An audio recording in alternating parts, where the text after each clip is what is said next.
Hello everyone, and welcome to the Fictional Vortex. So we are back with an interesting movie on what if Naruto was the fox god, sage, the true master of the sea. Celestial spirits, Naruto x Lucy Heartfilia, fairy tale. But before we start, I just want to remind you to please subscribe to my channel and hit the like button if you enjoy my content. Let's start the story. Chapter 1. The Fox God Awakens. The forest whispered with secrets as dawn's first light filtered through ancient trees. Naruto Uzumaki stood motionless atop a weathered stone monument, his white Hokage cloak billowing softly in the morning breeze. At 23, he'd grown into his power with the quiet confidence of someone who had faced gods and demons alike. His jawline had sharpened with maturity, whisker marks more pronounced against sun-bronzed skin, and his cerulean eyes held depths that spoke of battles won and lessons hard-earned. Something felt wrong today, not the familiar wrongness of an enemy's presence, something deeper, more fundamental, as if reality itself had developed a hairline fracture. "You feel it too, don't you?" Naruto murmured, his voice carrying "Oh no" one yet somehow resonating through the forest canopy. Within his mindscape, Kurama shifted. The nine-tailed fox had grown strangely restless over the past weeks, his massive form pacing the no longer caged space they shared. "Something stirs beyond the veil," the fox rumbled. "Something familiar." Naruto frowned. Kurama rarely sounded uncertain. In the years since the Fourth Great Ninja War, their partnership had evolved into a seamless synergy. The beast's hesitation now was more troubling than any outright warning. A flicker of movement caught his attention. A flash of indigo hair in the clearing below. Hinata Hyuga moved with the fluid grace that came from mastery of the gentle fist style, her traditional shinobi attire replaced by the distinctive gray and lavender armor of the Anbu Black Ops. The porcelain fox mask rested against her hip, revealing features that had grown more striking with age. Determination had replaced timidity, confidence had supplanted uncertainty. The border patrols reported nothing unusual. She called up to him, pale eyes reflecting the morning light. But three of our sensor-type shinobi collapsed simultaneously at the eastern watchtower. Her voice carried no trace of the stutter that had once defined her speech. They described it as drowning in chakra that tastes like starlight. Naruto leapt from the monument, descending HTY feet with effortless control before landing soundlessly beside her. The action required no chakra enhancement. Such physical feats had become second nature after years of pushing human limitations. "Starlight has no taste," he mused. Meeting her gaze directly, the corner of Hinata's mouth quirked upward. "Perhaps to those who've never tasted it." Their relationship had evolved into something neither had anticipated. Deeper than friendship, bound by mutual respect rather than the childhood crush she once harbored. She had become his most trusted Anbu captain, her Byakugan and tactical mind invaluable assets to Konoha. The village elders had long hinted at the political advantages of a union between them, but both had silently agreed that their bond required no formal declaration. "Take me to them," Naruto said, his tone shifting from contemplative to authoritative in an instant. They moved through the forest in synchronous rhythm, two shadows dancing between sunbeams. No words passed between them, none were needed. 7 years of working in tandem had bred a wordless communication system of subtle gestures and knowing glances. The eastern watchtower rose from the forest like a sentinel, its weather-beaten stone structure reinforced with chakra-enhanced timber. Even from half a mile away, Naruto sensed the disruption, an unsettling ripple in the natural energy field that permeated the land. "It's getting stronger," Kurama growled within him. "This feels like..." The fox trailed off, uncharacteristically hesitant. "Like what?" Naruto pressed, not breaking stride. "Like coming home to a place I've never been." The cryptic response sent a chill through Naruto that had nothing to do with the morning air. Kurama's memories stretched back centuries, for something to feel simultaneously familiar and unknown to the ancient being was profoundly disturbing. The watchtower's entry chamber revealed three shinobi lying on makeshift cots, their faces ashen despite the medical ninja attending them. Sakura Haruno straightened as Naruto and Hinata entered, her pink hair pulled back in a practical knot, medical apron spotted with herbs and medicinal compounds. "Their chakra networks are reacting to something," she reported without preamble. "It's not an attack or illness, more like their systems are responding to an overwhelming stimulus." Like someone accused, owned to candlelight suddenly staring at the sun. Naruto approached the nearest shinobi, a young Yamanaka clan member whose sensory abilities had earned him an early promotion. The man's eyes fluttered beneath closed lids, his breathing shallow but stable. "May I?" Naruto asked, glancing at Sakura. She nodded. "I've stabilized them, but I can't identify the cause." Naruto placed a hand on the man's forehead. The contact sent an immediate jolt through his system, a cascade of foreign sensations flooding his consciousness.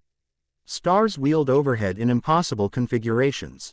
Golden keys turned in locks that shouldn't exist. And beneath it all, a deep, resonant pulse like the heartbeat of something ancient and vast. He staggered backward, catching himself against the wall. Naruto. Hinata was instantly at his side. Her Byakugan activated as she scanned him for injury. "I'm fine," he assured her, though his voice sounded distant even to himself. "But something is definitely happening. Something big." Sakura's green eyes narrowed with professional concern. "What did you sense?" "It wasn't chakra." "Not exactly." Naruto struggled to articulate the experience. "It was like I first connected with natural energy for Sage Mode, but different. More deliberate, as if something is reaching out specifically for." His words cut off as a violent tremor shook the watchtower, sending dust cascading from ancient beams. The shinobi on the cots began to seize simultaneously, their bodies arching as golden light poured from their eyes and mouths.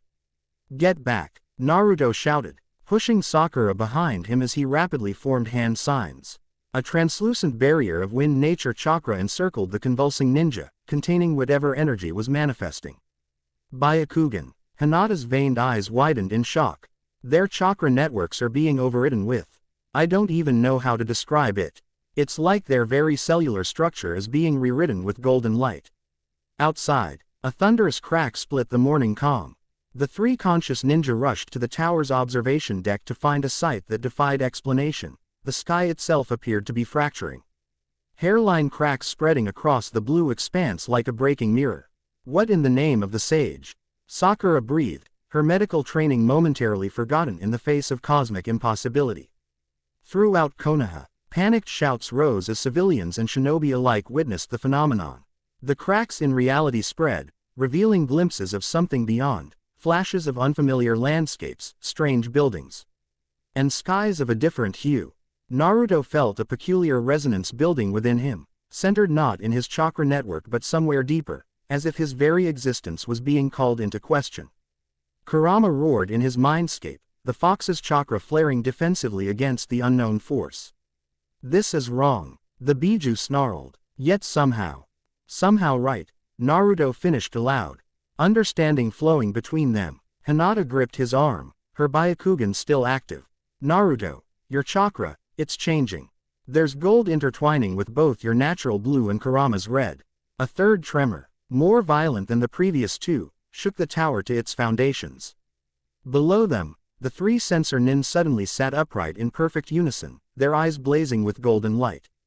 "The fox returns," they intoned in perfect harmony, voices overlapping in an unnatural chorus. "The divided shall be made whole. The true master of spirits reclaims his throne."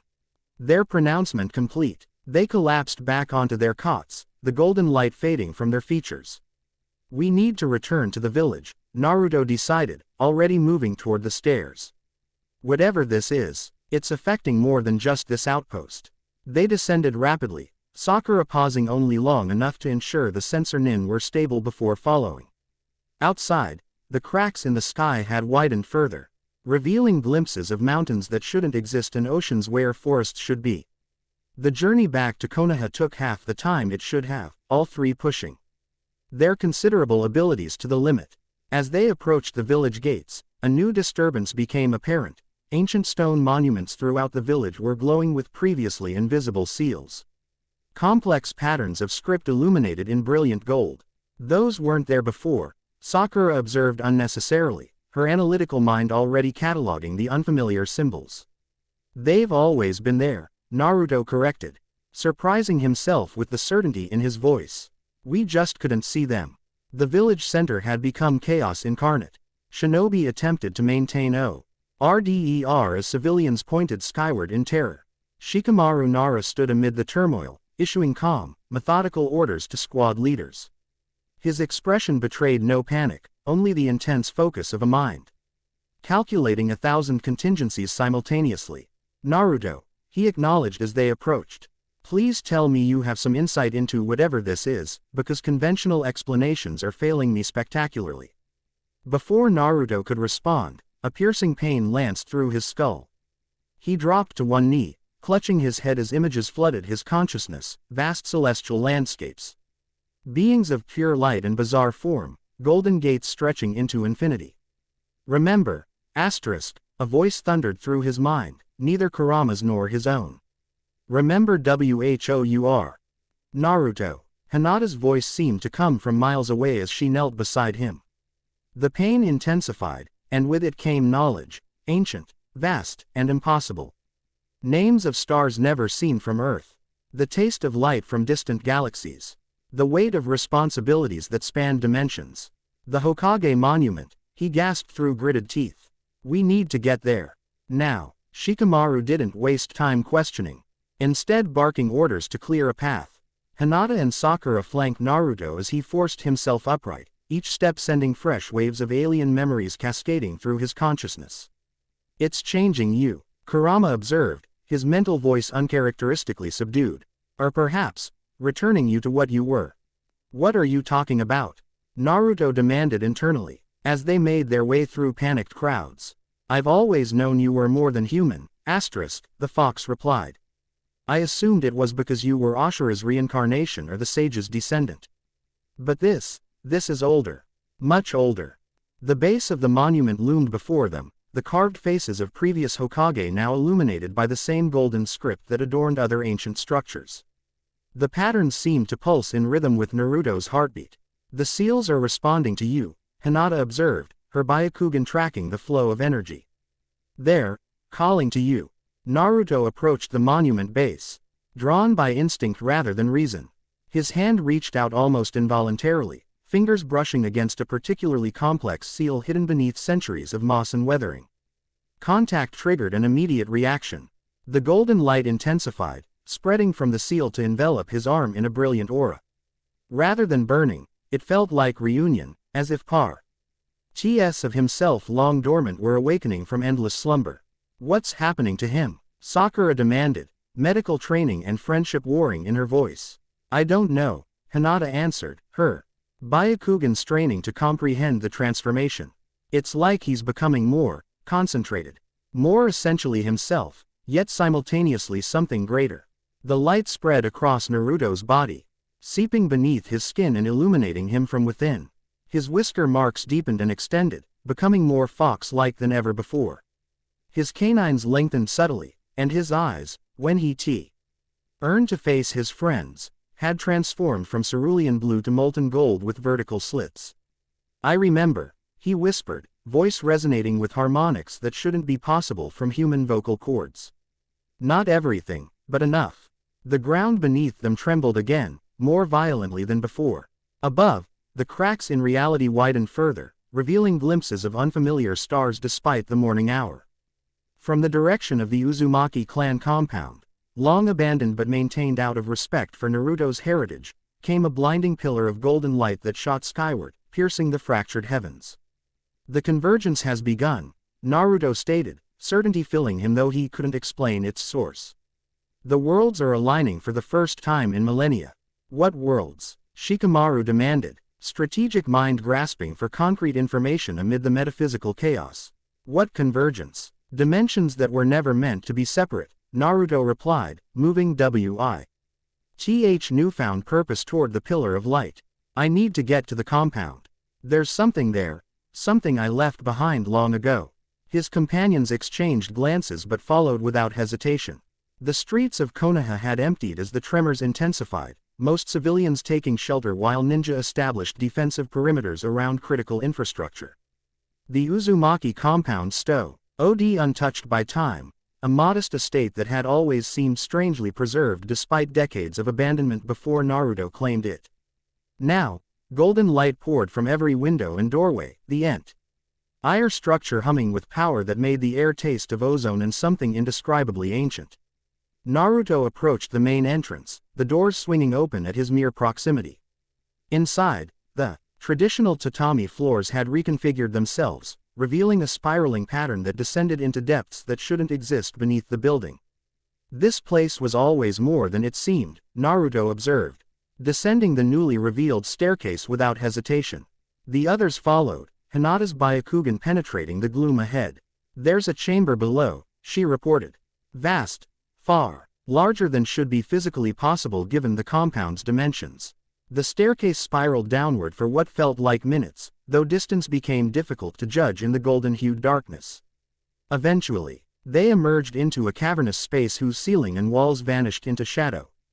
At its center stood a simple stone pedestal, upon which rested a single object, a key of pure gold. Its bow shaped like a fox's head with 9 tails forming an intricate pattern. The first key, Naruto breathed, approaching with reverence born of recognition rather than awe. Naruto, wait, Shikamaru cautioned. We have no idea what that thing is or what it does. I do, Naruto contradicted gently. I've always known, somewhere deep inside. This key opens the way between worlds, between the elemental nations and other realms. It's how the Sage of 6 Paths first arrived here, carrying fragments of power from beyond. He reached for the key, his fingers hovering just above its golden surface. The Biju weren't created here, they were brought here, divided from a greater whole. From me. That's impossible, Sakura objected. The Biju were created by the sage from the 10 tails. It's historical fact, history written by those who could only comprehend fragments of truth, Naruto replied. His hand closed around the key, and the contact sent a shockwave through the chamber, momentarily blinding everyone present. When vision returned, Naruto stood transformed. His Hokage cloak had been replaced by an ethereal garment of deepest orange and gold, adorned with patterns that shifted like living calligraphy. 9 translucent tails of pure chakra swayed behind him, each tipped with white light. His eyes blazed like twin suns, knowledge ancient and terrible reflected in their depths. I am Naruto Uzumaki, he stated, voice layered with power. But before that, I was Kurama, the 9-tailed fox.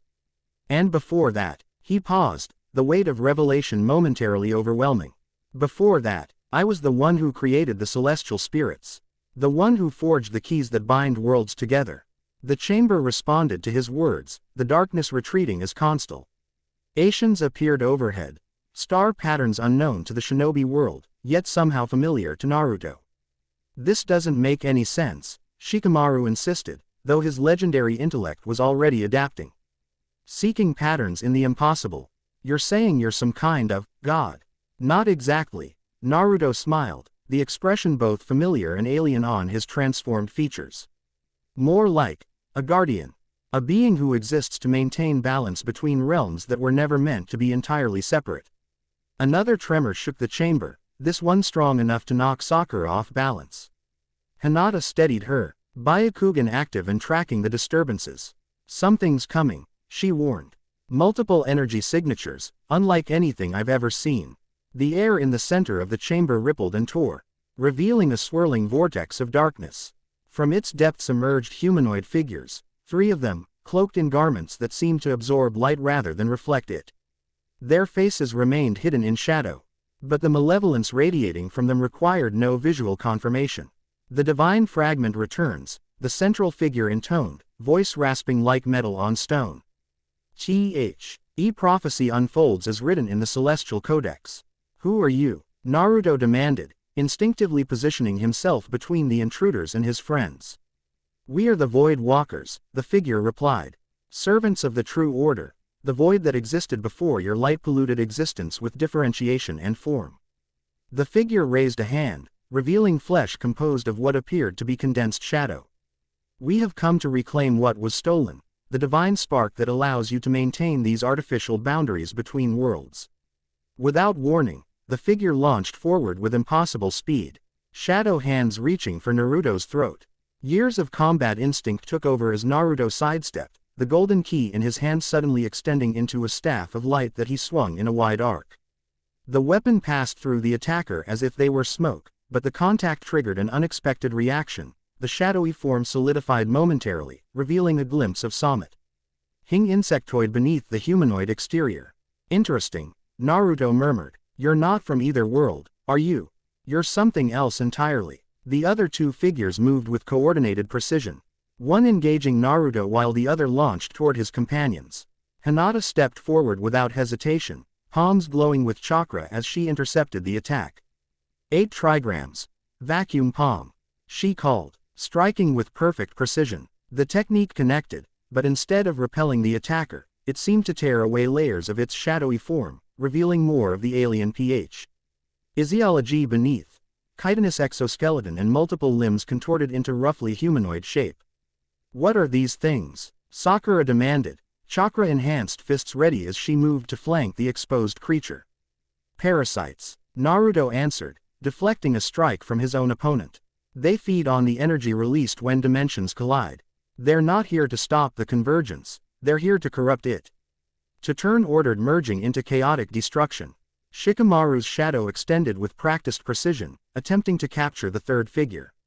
To everyone's surprise, the shadow jutsu actually connected, forcing the creature into temporary immobility. Got you, Shikamaru muttered, strain evident in his voice as he maintained the technique. Whatever these things are, they interact with shadow chakra. The momentary advantage allowed Naruto to focus on the leader, the golden staff in his hands moving with fluid grace as he pressed his attack. Each contact forced more of the creature's true form into visibility, a grotesque amalgamation of insect and void, existing in defiance of natural law. You cannot prevent what comes, the creature hissed as it dodged another strike. The boundaries weaken. The fox god's throne stands empty too long. Creation unravels at the seams.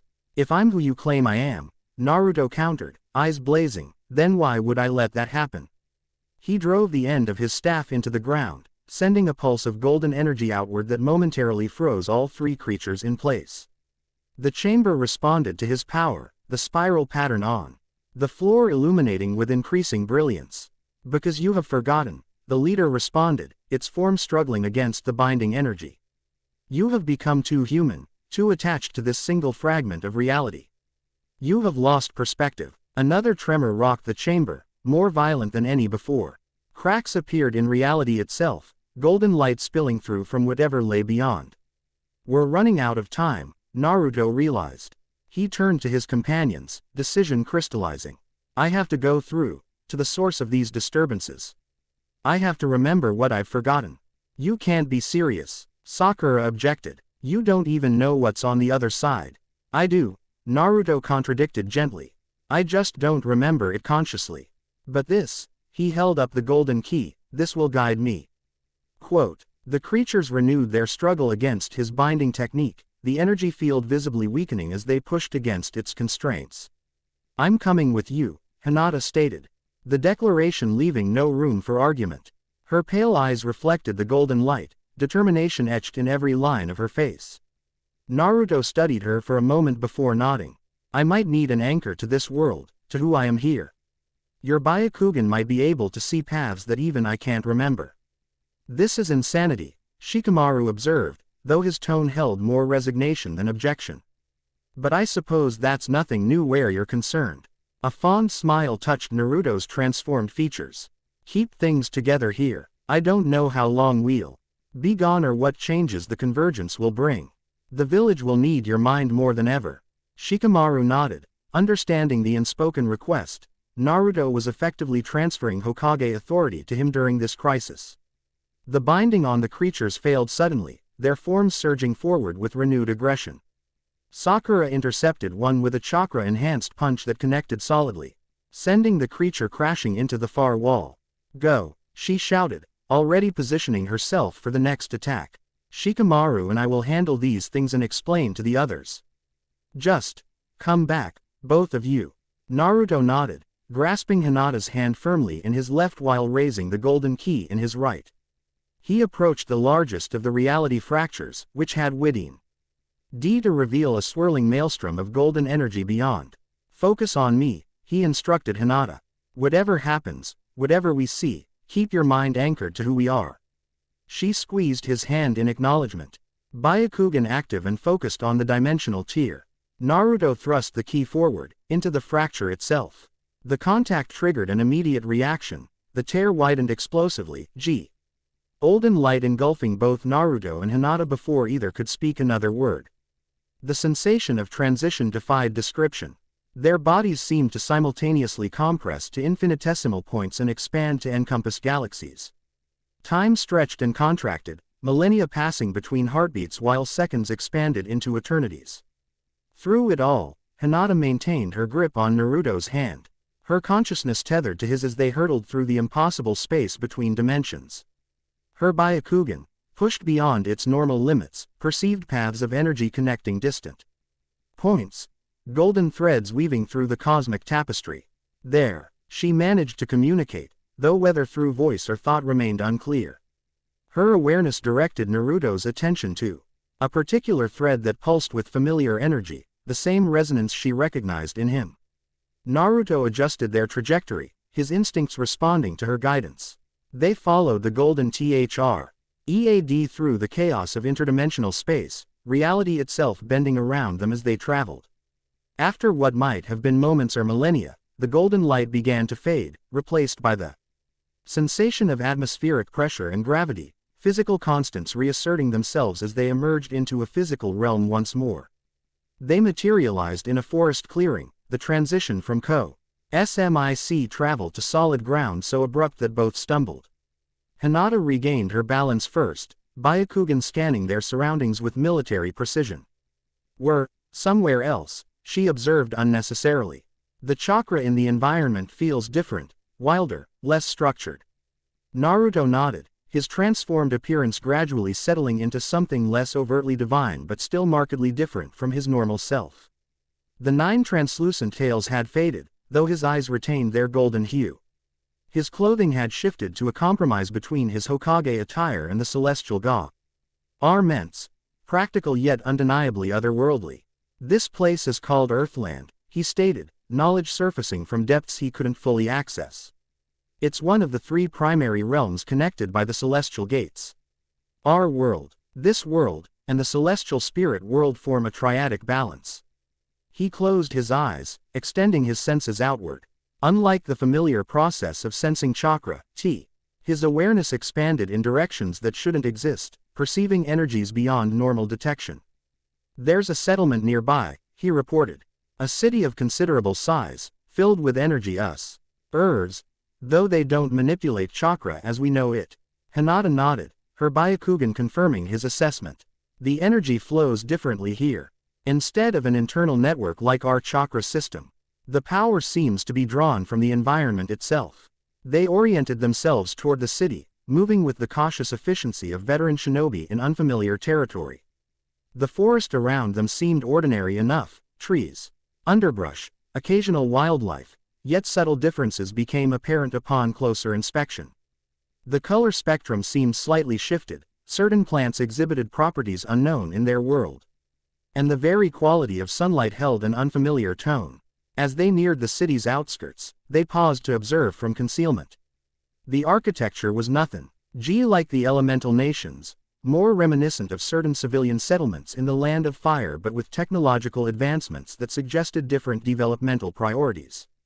People moved through the streets in colorful attire, some openly displaying what appeared to be tools for channeling magic. No headbands marked village affiliations, no standardized tactical gear suggested military organization. Yet Naruto sensed that many of the inhabitants possessed combat capability comparable to Chunin or even Jonin-level shinobi. We need information, Naruto decided. And less conspicuous appearances, he concentrated, willing the more overtly otherworldly aspects of his transformed state to subside. The effort produced partial success. His eyes remained gold-tinted but lost their vulpine slits. And his clothing simplified to a high-collared black and orange ensemble that, while distinctive, wouldn't immediately mark him as foreign. Hinata deactivated her Byakugan, the veins around her eyes receding. She removed her Anbu armor, sealing it into a scroll with practiced efficiency, leaving her in the form-fitting black undergarment worn beneath. A simple henge technique adjust. Her appearance enough to blend with the local populace. We should establish a cover story, she suggested as they prepared to enter the city proper. 2 travelers seeking information about Celeste. IAL spirit magic would explain our interest without revealing too much. Naruto nodded appreciatively. Hinata's tactical mind had always complemented his more intuitive approach. Perfect. Let me do the talking initially. Some of this knowledge is returning to me in fragments. I might recognize important information that wouldn't otherwise stand out. They entered the city unchallenged. No walls or checkpoints restricted movement. Unlike the security-conscious shinobi villages, the streets bustled with midday activity, merchants hawking wares that ranged from mundane produce to exotic magical implements. Conversations flowed around them in a language that should have been foreign yet registered as perfectly comprehensible, another anomaly neither commented on but both noticed. They followed the flow of pedestrian traffic, observing and absorbing the rhythm of this new world. A commotion ahead drew their attention, a crowd gathering around what appeared to be a public altercation. Moving closer, they witnessed a confrontation between a young woman with blonde hair and a group of rough-looking men. "I've told you 3 times now," the woman was saying, irritation evident in her stance. "The price for a celestial spirit gate key is non-negotiable." The words triggered an immediate reaction in Naruto, recognition flooding through him at the mention of celestial spirits. Without conscious decision, he moved forward, Hinata seamlessly adjusting her position to maintain optimal tactical coverage. "Is there a problem here?" Naruto asked, his voice carrying the natural authority He developed as Hokage without the overt chakra enhancement he might have used in a genuine threat situation.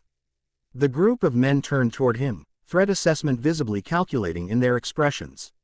Something in Naruto's demeanor, perhaps the absolute certainty with which he carried himself, or some unconscious leakage of his transformed nature, caused them to reconsider whatever intentions they'd harbored. "No problem," the apparent leader muttered, backing away with forced casualness. "Just a misunderstanding about merchandise." They retreated into the crowd, leaving Naruto facing the blonde woman, who regarded him with a mixture of gratitude and suspicion. "Thanks, but I had that handled," she stated, brown eyes evaluating him with surprising perceptiveness. "I'm a fairy tale wizard, not some helpless civilian." The name, fairy tale, resonated strangely in Naruto's consciousness, significant somehow, though he couldn't access the specific connection. "Didn't mean to imply otherwise," he replied with an easy smile that belied his internal alertness. "I heard you mention celestial spirit keys. My friend and I are actually seeking information about them." The woman's suspicion visibly increased. "Are you collectors? Because I should warn you, I don't sell my keys." "Not collectors," Hinata interjected smoothly. "Researchers, of a sort. We're interested in the history and nature of celestial spirits rather than acquisition." This approach seemed to relax the woman slightly. She adjusted her stance, the keyring at her hip jingling faintly with the movement, a ND that triggered another flash of recognition in Naruto. "Well, I'm something of an expert on celestial spirit magic," she acknowledged, professional interest overtaking caution. "I'm Lucy, by the way. Lucy Heartfilia." The name struck Naruto like a physical blow, memories cascading through his consciousness, not his human memories, but something older, vaster. He managed to maintain his composure through sheer force of will. Though Hinata noticed his momentary disorientation and subtly shifted closer. "I'm Naruto," he responded, deliberately omitting his clan name. "And this is Hinata. We're not from around here." Lucy's expression suggested this was rather obvious. "I gathered that. Your magic feels different, not like any wizard I've encountered before." Her hand moved unconsciously toward her keys. "Actually, it feels a bit like, but that's impossible." "Like what?" Naruto prompted, sensing the importance of her observation.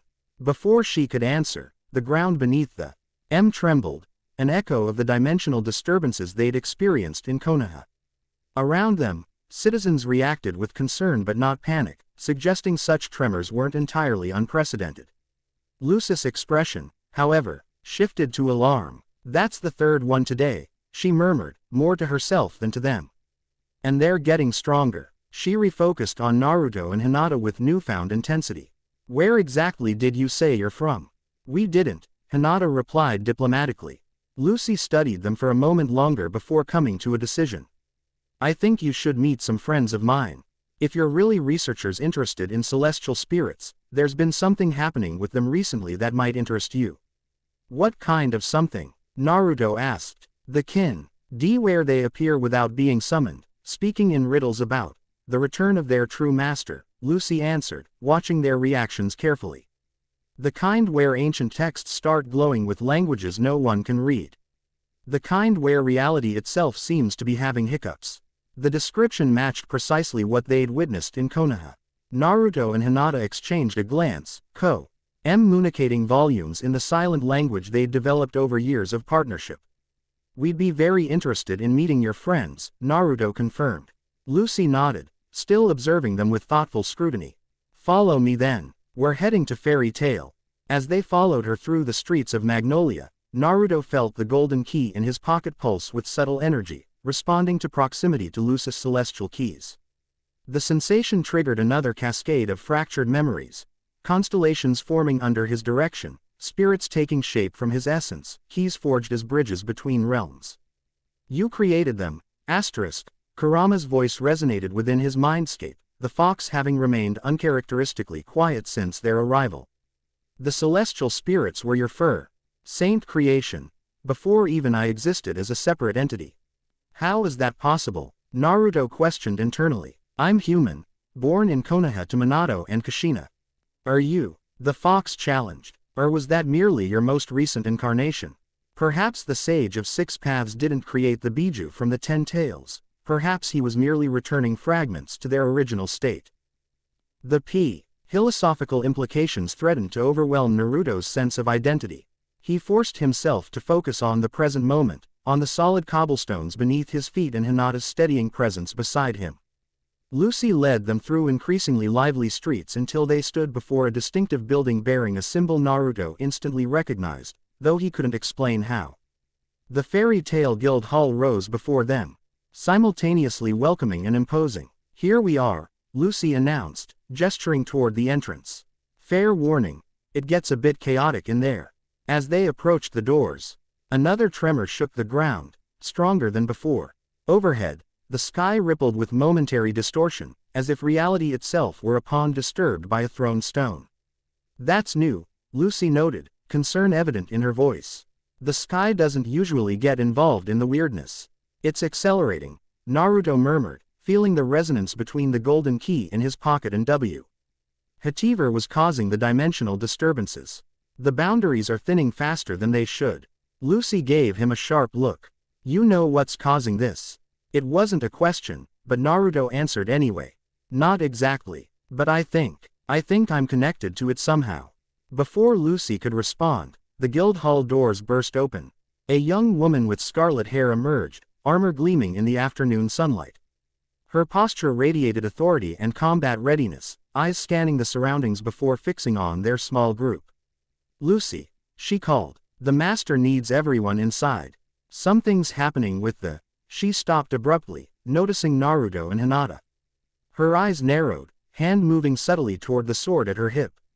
Who are they? Researchers interested in celestial spirits, Lucy answered. I thought they should meet the master, especially given what's been happening. The armored woman studied them with penetrating intensity, her evaluation almost palpable. Naruto met her gaze steadily, recognizing in her the same quality he'd seen in elite Jonin, the weight of responsibility and the readiness to act decisively in protection of others. I'm Urza Scarlet, she introduced herself with formal precision. Given the circumstances, I'll trust Lucy's judgment.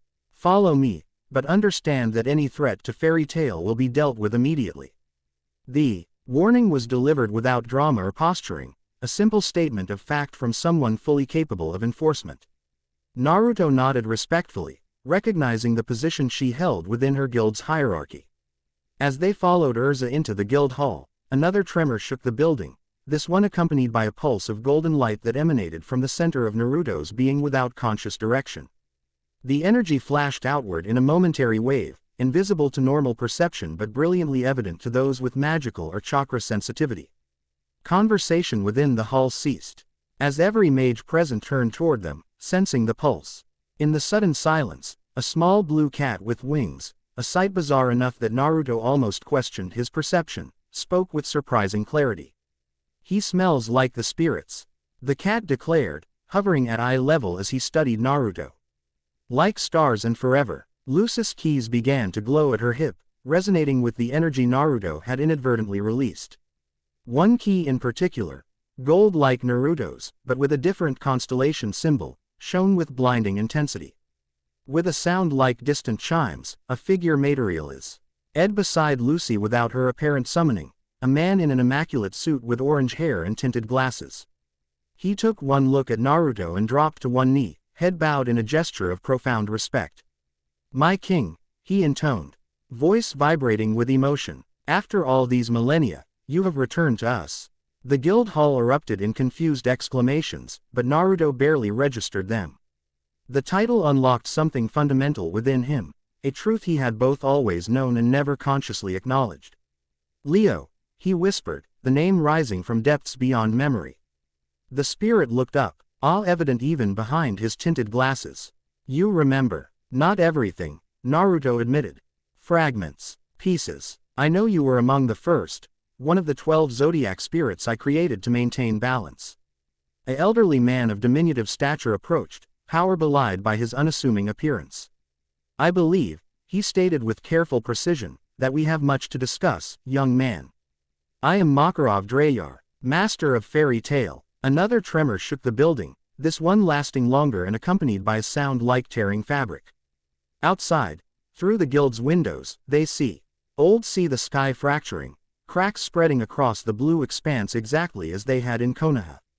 There isn't much time, Naruto realized, the weight of ancient knowledge pressing against the boundaries of his human consciousness. The dimensions are collapsing into each other. What should be a controlled convergence is becoming chaotic.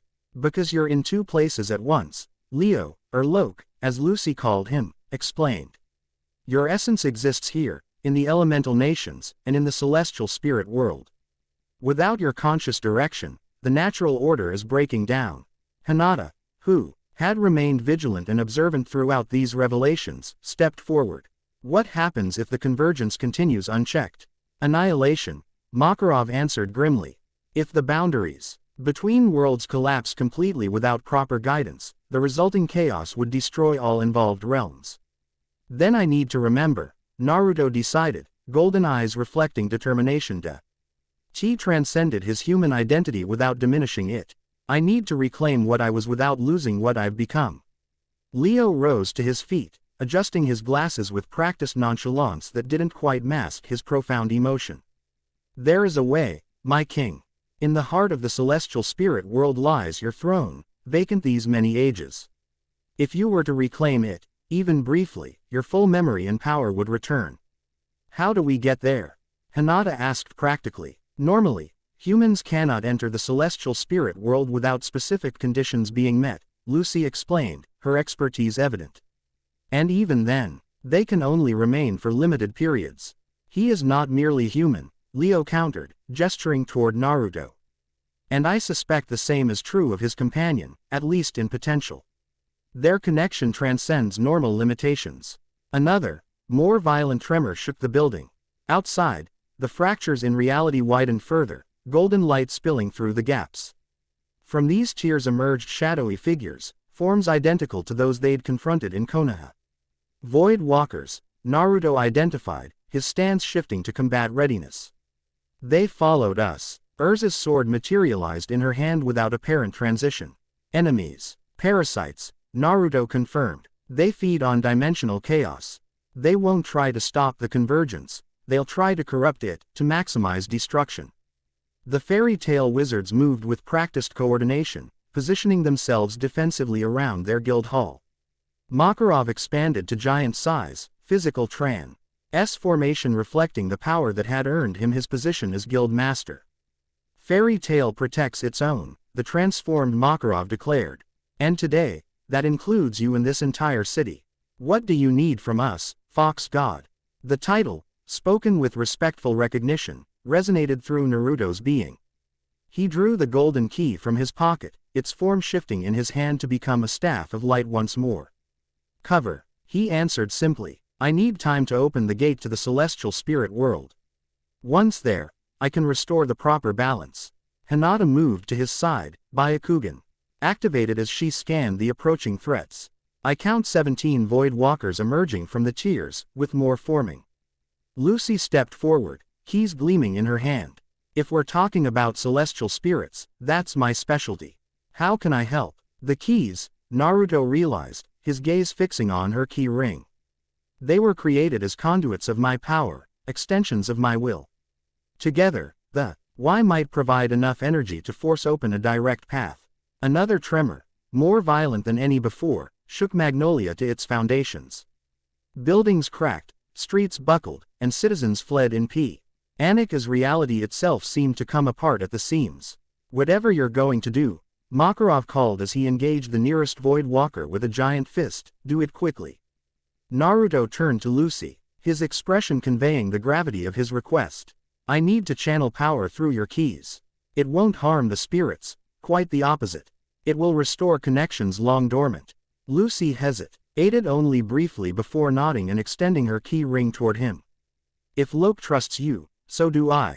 As Naruto reached for the keys, another figure materialized beside them, a young woman with silver hair and gentle eyes that belied the power Naruto sensed within her.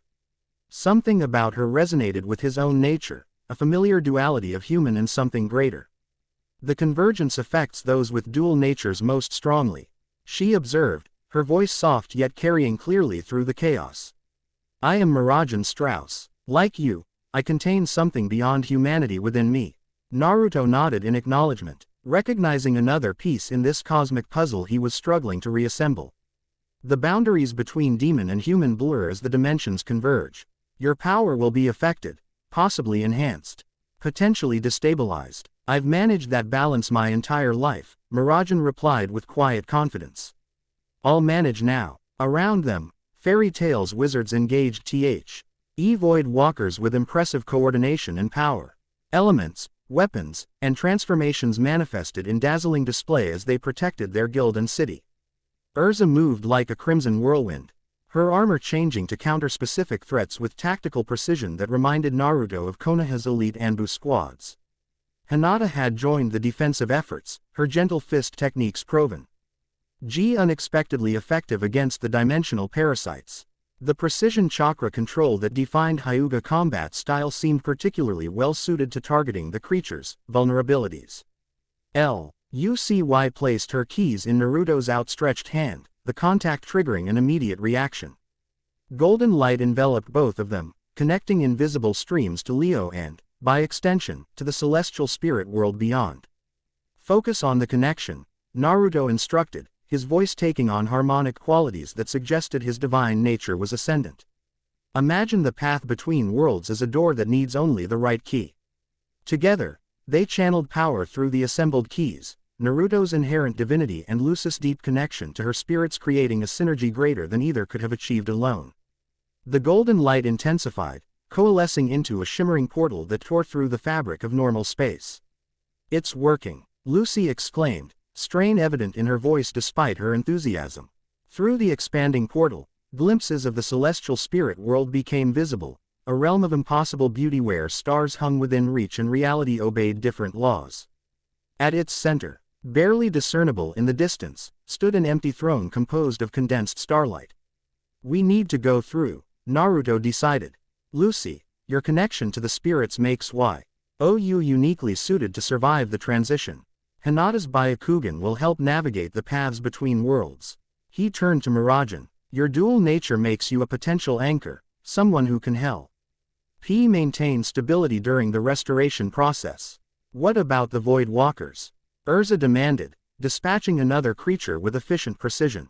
Once balance is restored, they'll have nothing to feed on, Naruto explained. They'll retreat to whatever dark spaces exist between dimensions. Another violent tremor shook Magnolia, buildings crumbling as the dimensional integrity continued to degrade. Above, the sky had become a fractured mosaic showing glimpses of both the elemental nations and the star-filled expanse of the celestial realm. We're out of time, Makarov observed grimly. His giant form blocking a Void Walker's lunge toward a fallen guild member. Go, we'll hold them here. Naruto nodded gratefully to the guild master before turning to his impromptu team. Stay close to me, the transition can be disorienting. With that warning, he led them through the portal into the celestial spirit world, toward a destiny he was only beginning to remember and a throne. He had abandoned eons ago for reasons still locked in the depths of his fragmented consciousness. As they passed through the boundary between dimensions, Naruto felt something fundamental shifting within him, human and divine aspects rebalancing as he approached the source of his original power. Whatever awaited them on the other side would change everything, not just for him, but for all three connected worlds now hanging in the balance of cosmic forces awakened after millennia of dormancy. The Fox God was returning to his throne. The master of celestial spirits was reclaiming his dominion. And Naruto Uzumaki, human and ninja of the hidden leaf, would somehow need to reconcile these truths with the identity he had built across a lifetime of struggle and triumph. The golden light enveloped them completely as they crossed the threshold, reality itself reshaping around their passage as the convergence continued its inexorable progression, either toward catastrophic destruction or harmonious reunification. Depending entirely on what happened next. Chapter 1 and Chapter 2, Spirits and Mages. Lucy Heartfilia had experienced her fair share of impossible situations since joining Fairy Tail. She'd battled dark guilds, ancient demons, and even traveled through time. Yet nothing had prepared her for the sensation of crossing into the celestial spirit world without the protective constraints of a summoning spell.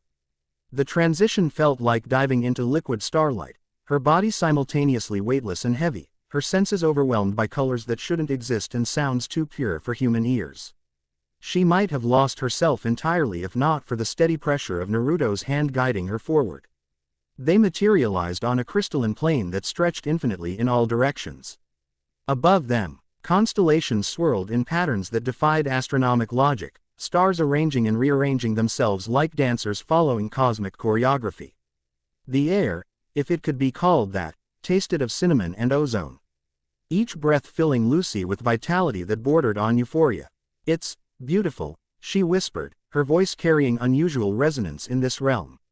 "It's broken," Naruto corrected, his golden eyes scanning the horizon with evident concern. Lucy followed his gaze and noticed what her wonder had initially obscured, fracture lines running through reality itself. Jagged tears revealing glimpses of both Earthland and another world she didn't recognize. The constellation patterns above weren't dancing but writhing, their movements erratic and pained rather than harmonious. The celestial spirit world exists in delicate balance with the human realms, Naruto explained, his voice layered with harmonics that hadn't been present in Earthland. Without proper maintenance, that balance deteriorates. Hinata moved to stand beside them, her pale eyes now glowing with an inner light that matched the ambient luminescence of their surroundings. Her Kugan activated without the usual declaration, veins barely visible against her skin as she surveyed their environment. "The fractures extend in all directions," she reported, her normally gentle voice carrying unexpected authority in this realm. "They're most concentrated toward the center, where that structure stands." She pointed toward a distant edifice that seemed to be composed of condensed starlight and crystal. Rising impossibly tall yet somehow visible despite the apparent distance. It resembled a palace and a temple simultaneously, its architecture following rules of geometry that Lucy's mind couldn't quite process. The celestial throne, Naruto identified, recognition and unfamiliarity warring in his expression. The heart of this realm and the seat of its power. Miragen, who had materialized slightly after the others, stumbled as her feet touched the crystalline surface. Her normally perfect composure faltered, her form briefly flickering between human and something else, scaled skin and clawed hands manifesting momentarily before she regained control. "Sorry," she apologized with a self-deprecating smile that didn't quite mask her discomfort. "This place, resin, attache with my demon soul in unexpected ways. The celestial realm recognizes your dual nature," Naruto explained, offering a steadying hand. "Both aspects are being pulled toward their purest expression. Focus on maintaining balance rather than suppressing either side." Lucy watched their interaction with interest, noting the easy way Naruto provided guidance without condescension. There was something undeniably compelling about him, not just his striking appearance with those unusual golden eyes, but the quiet confidence with which he moved through this impossible situation. A distant sound, like breaking glass, drew their attention. One of the larger fractures was widening, golden light spilling through as reality continued to degrade.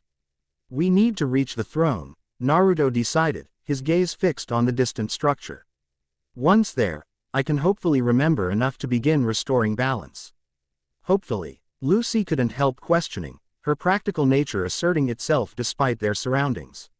You're really not sure? Naruto turned to her, his expression surprisingly human despite the divine power she sensed within him. I have fragments of memory, impressions more than concrete knowledge. I know I am something more than human. I know I created the celestial spirits and established the connections between worlds. But the details, the specific methods, those remain frustratingly elusive. Lucy appreciated his honesty. False confidence would have been easier to project but ultimately harmful to their mission. Before she could respond, movement caught her attention. Figures approaching from multiple directions, their forms shimmering with celestial light. Spirits, she identified, recognizing the distinctive energy signature though not the specific entities. Dozens of them. The approaching spirits varied wildly in appearance, some nearly human, others utterly alien. They moved with graceful purpose, converging on the small group with clear intent. Lucy's hand moved instinctively to her keys, though she wasn't sure if they would function normally in this realm. They won't harm us, Naruto assured her, his posture relaxed despite the encirclement. They're curious. Many have never seen humans in their realm, and none have witnessed my return. The spirits halted at a respectful distance, their collective attention focused primarily on Naruto. One stepped forward, a woman with flowing silver hair and eyes that contained swirling galaxies. Her gown appeared woven from starlight itself, shifting and flowing with her movement. The throne has stood empty too long, she stated, her voice melodic yet somehow ancient. The barriers thin, the keys weaken. Will you reclaim what is yours, creator? The title sent a visible shudder through Naruto's frame.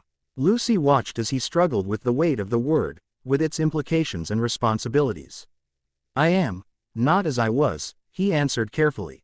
My consciousness has been divided, incarnated, reincarnated. I remember fragments, but not the whole. The spirit's expression remained serene. The division was by your own design, Fox God. You chose to experience mortality. To understand the worlds you had created from within rather than above. Your throne awaits whenever you choose to reclaim it, temporarily or permanently. Lucy processed this information with growing amazement. The being standing beside her, who looked for all the world like a young man barely older than herself, had apparently created this entire realm and chosen to become mortal. The implications staggered her analytical mind. I need to restore balance without losing what I've become, Naruto stated with quiet determination. The convergence threatens all realms, but simply returning to my original state isn't the answer. The spirit inclined her head in acknowledgement. The throne chamber lies open to you, as always. We will guide you there. As the spirits arranged themselves to escort them, Lucy found herself walking alongside Naruto. Curiosity overwhelmed her usual reserve. You really created all this? She asked, gesturing toward the impossible landscape around them. The spirits, the keys, everything. A rueful smile touched his features. Apparently, though from my current perspective, it feels more like hearing about something someone else did, a distant relative perhaps, or an ancestor.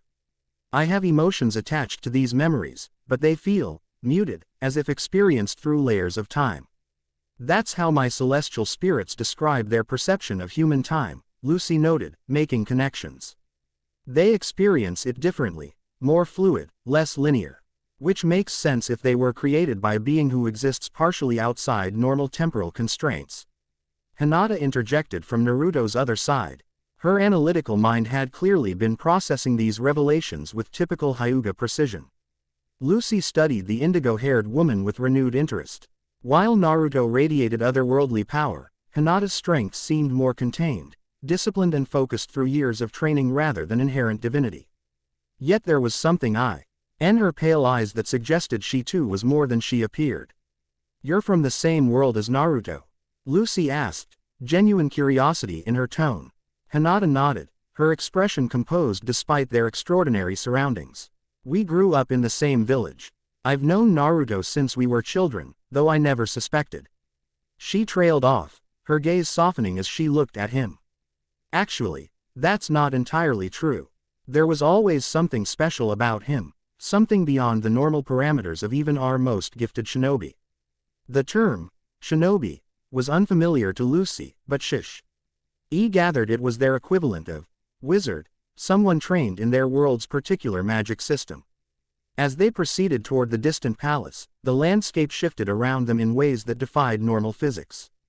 Distances compressed and expanded according to some logic Lucy couldn't discern, bringing them closer to their destination without apparent regard for consistent space or time.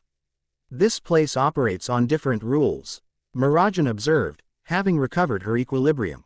She walked with the unconscious grace that characterized her movements in Earthland, though occasional flickers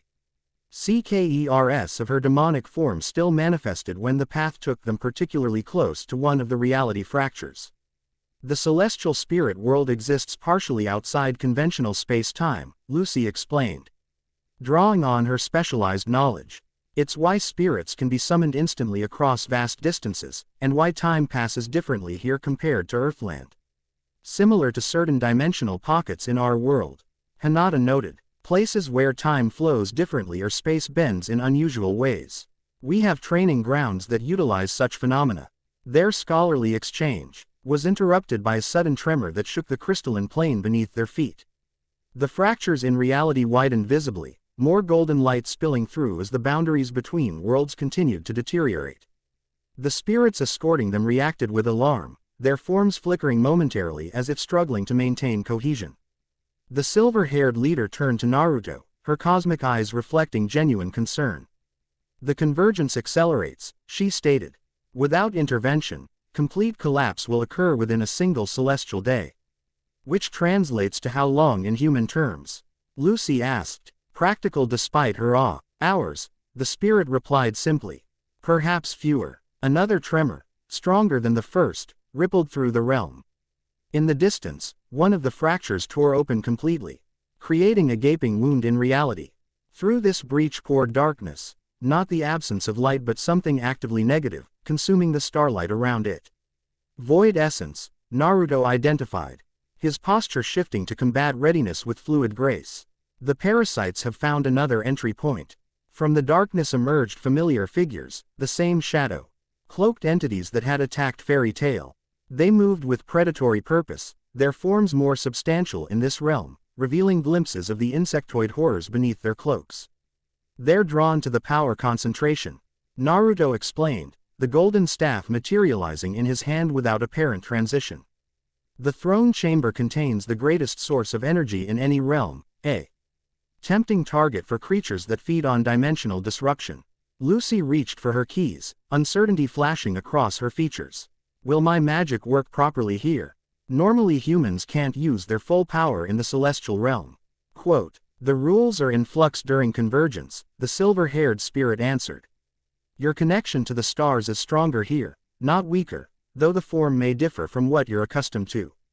Quote, as if responding to this information, Lucy's keys began to glow with unprecedented brightness. When she grasped the key of Leo, something unexpected happened. Instead of the familiar ritual of summoning, the key dissolved into pure light that flowed into her. The sensation was indescribable, power beyond anything she'd experienced coursing through her veins, restructuring her magic into something new. Star dress, Leo form, she heard herself say, though she'd never known such magic existed. Light engulfed her briefly before receding to reveal a transformed appearance, her clothing replaced by an elegant black dress adorned with golden celestial symbols, her hair partially upswept, and golden light emanating from her hands in a manner reminiscent of Loke's Regulus magic. Incredible, she whispered, feeling Loke's power merged with her own rather than separated as it normally would be during a summoning.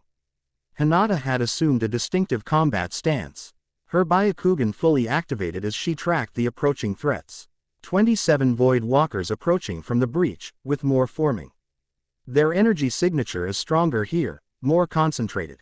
Mirajan underwent her own transformation, embracing rather than resisting the demonic aspects her takeover magic granted her. Silver hair flowed upward as scales spread across portions of her skin. Her gentle expression replaced by fierce determination as dark wings unfurled from her back. Satan's soul, she announced, her voice carrying harmonic depths that resonated strangely in the celestial environment. Naruto stepped forward, golden staff twirling with practiced precision as he positioned himself between the approaching threat and his companions. "The spirits will continue guiding you to the throne chamber," he instructed. "I'll handle our unwelcome visitors." "Alone?" Lucy questioned, the power of her star dress form thrumming through her. A smile touched Naruto's features, not arrogance but genuine confidence born of experience. "Not my first impossible odds," he assured her. Then, addressing Hinata specifically, "Lead them. You'll know the way better than anyone, even if you don't realize it yet." Something passed between them, an unspoken communication born of years of partnership and implicit trust. Hinata nodded once, decisively, before turning to Lucy and Miragen. "The fastest route appears to bypass conventional space," she stated, Byakugan scanning their surroundings. "There's an energy current flowing directly toward the palace. If we align ourselves with it, we should reach the throne chamber before the Void Walkers can intercept." As they prepared to separate, Naruto made a familiar hand sign, one Lucy didn't recognize but which caused Hinata's eyes to widen in recognition. Shadow Clone Jutsu. The air around him shimmered momentarily before hundreds of identical copies of Naruto materialized, each holding a golden staff and radia. Ting the same quiet confidence as the original. The display of power was executed with such casual ease that its true impressiveness almost escaped notice, until Lucy considered the magical energy Riku. "I read to create so many fully autonomous duplicates." "Show off," Hinata murmured, though affection underlay the mild criticism. "Old habits," the original Naruto replied with a grin that momentarily transformed his divine aspect into something charmingly human. "Go, I've got this." The clone army moved in coordinated waves toward the approaching Void Walkers, displaying a level of tactical sophistication that spoke of extensive battlefield experience. The original Naruto remained briefly with the group, his expression growing serious once more. "The throne chamber will likely trigger more memories," he warned. "If I created this realm and then chose to abandon it, to become mortal, there must have been compelling reasons. We should be prepared for complications beyond just the Void Walkers." With that sobering thought, he joined his clones in confronting the parasitic entities, his movements fluid and decisive as he engaged the enemy. Lucy found herself following Hinata and Miragen. Along a path only the Hyuga woman could apparently perceive, a current of golden energy that carried them forward at increasing speed. The silver-haired spirit accompanied them, her expression serene. Despite the chaos erupting across her realm. "You said Naruto created all this," Lucy addressed the spirit as they traveled. "That means he created you as well." "Indeed," the spirit confirmed. "I am Celeste, first of the formless, those spirits who chose conceptual embodiment rather than constellation alignment. The fox god shaped us from raw cosmic potential and granted us individual consciousness." "If he's so powerful," Miragen questioned, her transformed voice carrying demonic harmonics, "why would he choose to become mortal? To forget his own divinity?" Celeste's cosmic eyes reflected ancient knowledge. "Even gods can grow lonely in perfection. The fox god created realms and beings of stunning diversity, yet remained fundamentally separate from his creation, observer rather than participant. His decision to divide his consciousness and experience mortality directly was unprecedented among cosmic entities." The implications resonated deeply with Lucy, whose own relationships with her spirits had always emphasized partnership rather than ownership. The idea of a deity choosing to understand his creation through direct experience spoke to values she intuitively understood. "There," Hinata announced, interrupting Lucy's contemplation. "The energy current terminates at that entryway." Before them rose an archway composed of intertwining crystalline branches, each seemingly grown from the plane itself yet glowing with inner light. Beyond the arch lay darkness, not threatening void but the breathtaking darkness of deep space filled with distant stars. As they approached the threshold, another tremor shook the realm, more violent than any previous, sending fracture lines racing across the crystalline plane beneath their feet. In the distance, the sounds of battle OED as Naruto and his clones engaged the Void Walkers. "The convergence approaches critical threshold," Celeste warned, her serenity finally showing cracks of genuine concern. "We must hurry." They passed through the archway into what initially appeared to be open space, until Lucy's perception adjusted and she realized they stood within a vast chamber whose walls and ceiling were so distant as to be nearly invisible. Stars hung in the air around them, not as distant points but as tangible manifestations of celestial power. At the chamber's center stood a dais of purest crystal, upon which stood a throne unlike any Lucy had ever seen.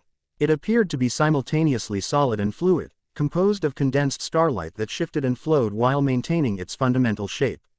9 Eastaline tails curved upward from its back, each ending in a stylized flame of different colored light. The sight was breathtaking, yet something about the throne struck Lucy as profoundly lonely, an impression of isolation that transcended its magnificent appearance. This is where the fox god maintained the balance between realms, Celeste explained, approaching the dais with evident reverence. From here, he could perceive all worlds simultaneously and adjust the cosmic flows that sustained them. Hinata studied the throne with analytical precision, her Byakugan perceiving aspects beyond normal vision. There are channels extending outward in all directions, she reported. Some lead to Earthland, others to our world, and still others to realms I don't recognize. The original 12 gates, Celeste confirmed. Pathways to the 12 primary realms the fox god established at creation's dawn. Many have weakened over the millennia of his absence, some nearly collapsed entirely until his fragmented essence stabilized them through unconscious connection. Lucy approached the dais cautiously, her star dress form responding to the concentrated celestial energy with heightened brilliance. So if Naruto sits on this throne, he'll remember everything. Become the fox god again completely? Not necessarily, Celeste answered, her tone suggesting the question's complexity. His consciousness has been divided and incarnated through numerous lifetimes. The experiences and connections he formed as a mortal are now integral to his being. The throne would restore his memory and power. But the fox god who emerges would not be identical to the one who departed. The chamber shuddered as another reality fracture spread across its seemingly infinite ceiling. Through the widening gap, Lucy glimpsed another world, forests and mountains unlike Earthlands, with distinctive architecture suggesting a civilization advanced in ways different from her own. The elemental nations, Hinata identified, recognition clear in her expression. That's Fire Country. I can see Konoha in the distance. The fracture widened further, the boundaries between realms thinning to dangerous transparency. Through this weakened barrier came a new threat, not void walkers this time, but human figures clad in dark robes emblazoned with red cloud patterns. Impossible, Hinata whispered, genuine show. CK breaking through her composed demeanor. The Akatsuki were disbanded years ago. The intruders landed with practiced grace on the crystalline floor, their movements suggesting extensive combat training. Their faces remained partially concealed by high collars and wide hats, but their intent was unmistakable as they oriented toward the throne with predatory focus. The boundaries weaken enough for passage, the apparent leader stated, his voice carrying unnatural resonance in the celestial environment. Secure the throne. The power of the fox god will serve our purpose. Lucy shifted into combat stance, the regulus power of her star dress form gathering around her fists. Friends of yours? She asked Hinata, whose expression had hardened into dangerous focus. Former enemies, the Hyuga woman corrected, her stance shifting to a formal combat position that somehow conveyed lethal intent despite its apparent gentleness. An organization that once hunted Naruto for the power sealed within him. They should have been destroyed during our war. Dimensional convergence resurrects possibilities, Celeste explained, her form shifting from merely luminous to actively radiant as she prepared to defend her realm. Including paths not taken and fates averted. These are echoes of your former adversaries, reflections from timelines where events unfolded differently. The Akatsuki spread out with coordinated precision, their movements suggesting a unit accustomed to working in tandem. One stepped forward, a man whose skin appeared unnaturally pale even at a distance, with ache-like features that triggered instinctive revulsion in Lucy despite her having never seen him before. How fascinating, he observed, yellow eyes studying the chamber with scientific detachment. The source of all chakra. The original wellspring from which the Sage of Six Paths drew his power. With this, creating the perfect vessel would be trivial. Orochimaru, Hinata identified, disgust evident in her tone. A rogue ninja obsessed with immortality and forbidden techniques. He should have died several times over. Lucy didn't waste time questioning further. These intruders clearly represented a significant threat. regardless of their specific origin. She channeled the power of her star dress form, golden light gathering around her as she prepared to fight alongside her new allies. Mirajan moved with unexpected speed, her Satan soul form blurring as she intercepted two Akatsuki members who had attempted to flank the group. Dark energy gathered around her clawed hands as she engaged them directly. Her combat style aggressive yet precisely controlled. Their chakra networks are unusual, Hinata reported, Byakugan tracking the intruders' internal energy flows. Unstable, as if they're not fully materialized in this realm. They're powerful but potentially vulnerable to disruption. She demonstrated this theory immediately, moving with fluid grace toward the nearest Oppen. Ent, a masked figure whose body seemed partially composed of stitched-together components. Her open palm strikes appeared almost gentle until contact released visible pulses of energy that disrupted her target's form, causing portions to briefly destabilize. Lucy found herself facing the snake-like Orochimaru, whose unsettling smile revealed inhumanly elongated canines. A celestial wizard, he observed, studying her with clinical interest. Your magic would make an interesting addition to my collection. His neck suddenly extended to impossible length, his head shooting forward with serpentine speed directly toward Lucy's throat. She reacted on instinct, Regulus light flaring around her as she executed a perfect counterstrike that connected solidly with his jaw. Regulus Lucy kick. The impact sent Orochimaru crashing into a crystalline formation, though he recovered with unnatural quickness, his expression shifting from surprise to genuine interest.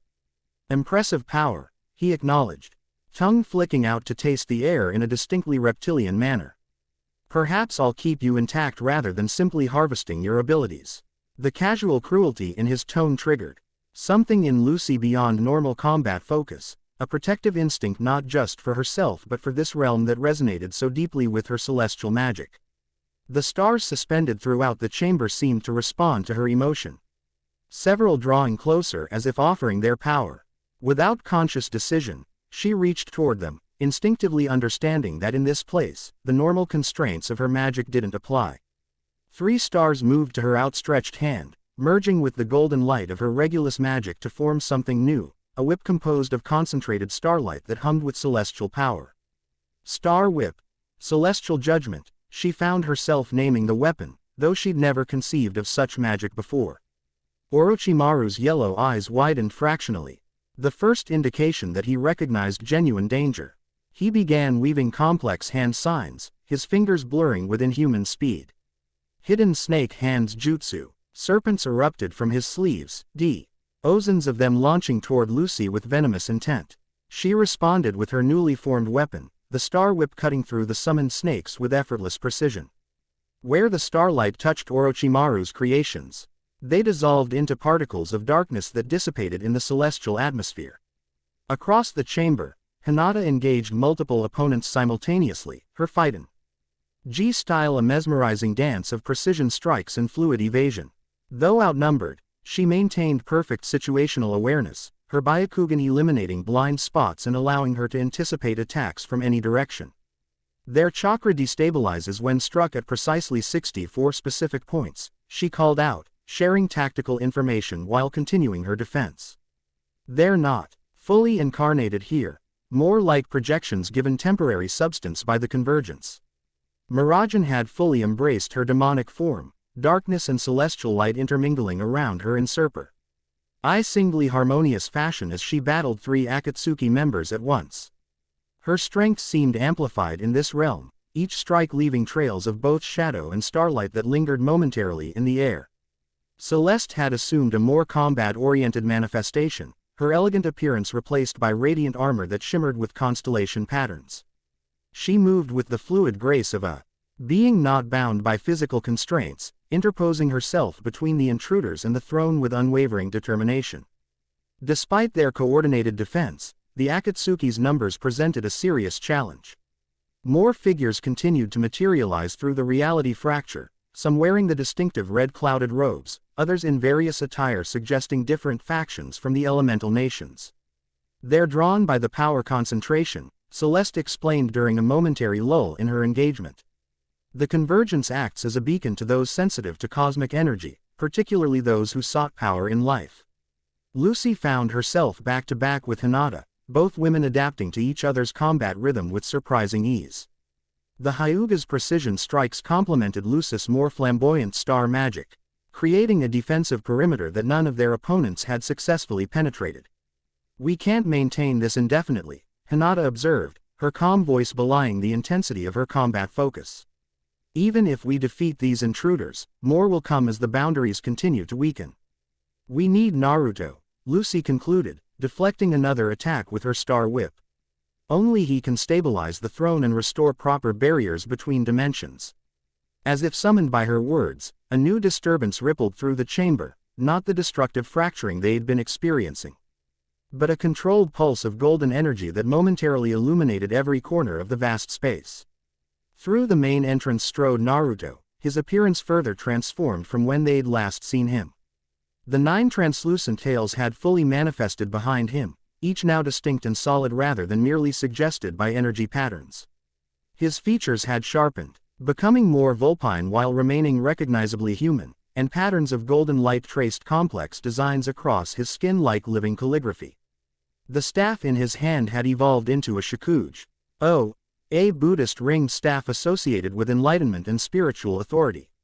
More striking than his physical transformation was the aura of absolute certainty that surrounded him, not arrogance or pride, but the quiet confidence of someone who had confronted their true nature and made peace with what they discovered. The Akatsuki members reacted instantly to his arrival, several breaking off their current engagements to focus on this new threat. Orochimaru's expression shifted from clinical interest to naked avarice, his yellow eyes fixed on Naruto with obsessive intensity. "The Kyuubi Jinchuriki ascended," he observed, voice thick with covetous desire. "A vessel containing not merely a fragment of divine power but its totality. Perfection incarnate." Naruto's response wasn't verbal, he simply fixed his golden gaze on Orochimaru, the eye contact triggering an immediate and dramatic reaction. The snake-like ninja froze mid-motion, his form rippling with instability as golden light spread from his eyes throughout his body. "You are not real," Naruto stated, his voice resonating with authority that transcended mere sound. "You are an echo, a memory given temporary form by the convergence. Return to potential." Orochimaru's form destabilized completely, collapsing into particles of shadow that dissipated into the celestial atmosphere. The remaining Akatsuki members hesitated, their coordinated assault faltering as they witnessed their comrade's effortless dismissal. Naruto turned his attention to the throne, his expression softening as recognition filled his features. "Now I remember," he murmured, approaching the dais with measured steps. "Not everything, but enough." Lucy moved to join him, her star dress form resonating with the concentrated celestial energy surrounding the throne. "What do you remember?" "Why I left," he answered simply. "Why I chose to divide my consciousness and experience mortality directly. The throne offers perfect knowledge, perfect power, and perfect isolation. I created realms and beings of incredible diversity, yet remained fundamentally separate from them all. I could observe suffering but never truly understand it. I could witness joy but never fully experience it." Quote. His gaze swept across his companions, Hinata, Lucy, Miragen, and the assembled spirits, with profound appreciation. Relationships, connections, bonds formed through shared struggle and triumph. These are treasures beyond any cosmic power. I chose mortality to understand what I had created from within rather than above. Another violent tremor shook the chamber, the reality fractures widening further as the convergence accelerated toward critical threshold. The remaining Akatsuki members were joined by new intruders, figures from Earthland this time, RK wizards drawn by the same beacon of cosmic power. "Understanding achieved doesn't negate responsibility," Celeste observed, her tone respectful yet insistent. "The realms suffer in your absence, Creator. Without proper maintenance, the boundaries between worlds will collapse entirely." Naruto nodded, accepting the truth of her statement without defensiveness. There must be balance, not abando. Meant of either state but integration of both. He turned to Lucy, unexpected vulnerability in his golden eyes. "I'll need an anchor to my humanity while I reconnect with divinity. Your celestial magi, see forms a natural bridge between mortal and divine." The request surprised Lucy, who had assumed Hinata would serve in this capacity given their shared history. She glanced at the Hyuga woman, Consor. Ned about overstepping boundaries she didn't fully understand. Hinata's expression held no jealousy or resentment, only calm acceptance and tactical assessment. It makes sense, she confirmed. My bye. Akugan can perceive the energy flows but can't interact with them directly. Your magic resonates with the throne's fundamental nature. Another reality fracture split the chamber ceiling, this one RGE enough for a massive shadowy form to begin emerging, something that radiated malevolence on a scale beyond the previous intruders. The convergence attracts entities from across all connected realms, Celeste warned. Her light dimming slightly in response to the oppressive darkness seeping through. Including those sealed away by divine decree. Naruto's expression hardened with recognition. Kagaya, he identified the emerging threat. Or rather, an echo of her from a timeline where she wasn't successfully sealed. The name meant nothing to Lucy, but Hinata's reaction, a momentary witty ing of her eyes and shift to combat readiness, suggested this entity represented a threat order of magnitude beyond the Akatsuki members. We're out of time for debate, Naruto decided, extending his hand to Lucy. Will you help me? Lucy didn't hesitate, placing her hand in his without reservation. Tell me what to do. He guided her onto the dais, positioning her beside the throne rather than attempting to share its singular seat. Focus on your connection to the celestial spirits, particularly the zodiac keys you hold. They're the strongest anchors between divine and mortal realms. Lucy closed her eyes, concentrating on the familiar bonds she'd cultivated with her spirits over years of partnership. Unlike some celestial wizards who viewed their spirits as tools, she had always empathy. Mutual respect and friendship, an approach that had strengthened her magic in ways traditional practitioners couldn't understand. As she focused, she became aware of golden threads extending from her heart in multiple directions, connections to Loke, Aquarius, Taurus, and all her contracted spirits. These bonds glowed with warm light, substantial and resilient despite the chaos surrounding them. Naruto seated himself upon the throne, his form immediately responding to the contact. Golden light surged around him, his 9 tails extending to their full manifestation as the throne itself seemed to reshape slightly to accommodate him. His eyes closed in concentration as he placed one hand atop Lucis where it rested on the throne's arm. The connection formed instantly, a circuit completed as celestial energy flowed between them. Lucy gasped as her awareness expanded beyond normal parameters, her perception stretching to encompass multiple realms simultaneously. She saw Earthland from above, Magnolia a tiny point of light among countless others. She perceived the elemental nations, vast continents arranged differently than her own world, populated by civilizations whose energy manipulation followed different principles. Most strikingly, she became aware of Naruto's consciousness, not in invasive detail, but enough to understand the fundamental duality he was struggling to integrate. The human Naruto Uzumaki, shaped by orphaned childhood, prejudice overcome, friendships forged through shared struggle, existed simultaneously with the fox god who had created realms and beings from raw cosmic potential at creation's dawn. Focus on what makes him human, Celeste instructed, her voice seeming to come from both nearby and impossibly distant. His connections, his bonds, his capacity for growth and change. These must not be sacrificed for divine power. Lucy concentrated on what she'd observed in their brief acquaintance, Naruto's compassion evident even when facing enemies. His natural leadership that inspired rather than demanded, his willingness to acknowledge uncertainty rather than project false confidence. She thought of how Hinata looked at him, not with blind adoration but with the deep appreciation of someone who had witnessed both struggles and triumphs. Through their connected hands, she felt Naruto working from the opposite direction, accessing cosmic knowledge, edge and power while striving to maintain his human perspective. The balance wavered precariously as divine awareness threatened to overwhelm mortal consciousness. Remember who you've been, Lucy urged, instinctively understanding the danger, not just who you were at the beginning. She felt his consciousness stabilize, finding equilibrium between seemingly irreconcilable states.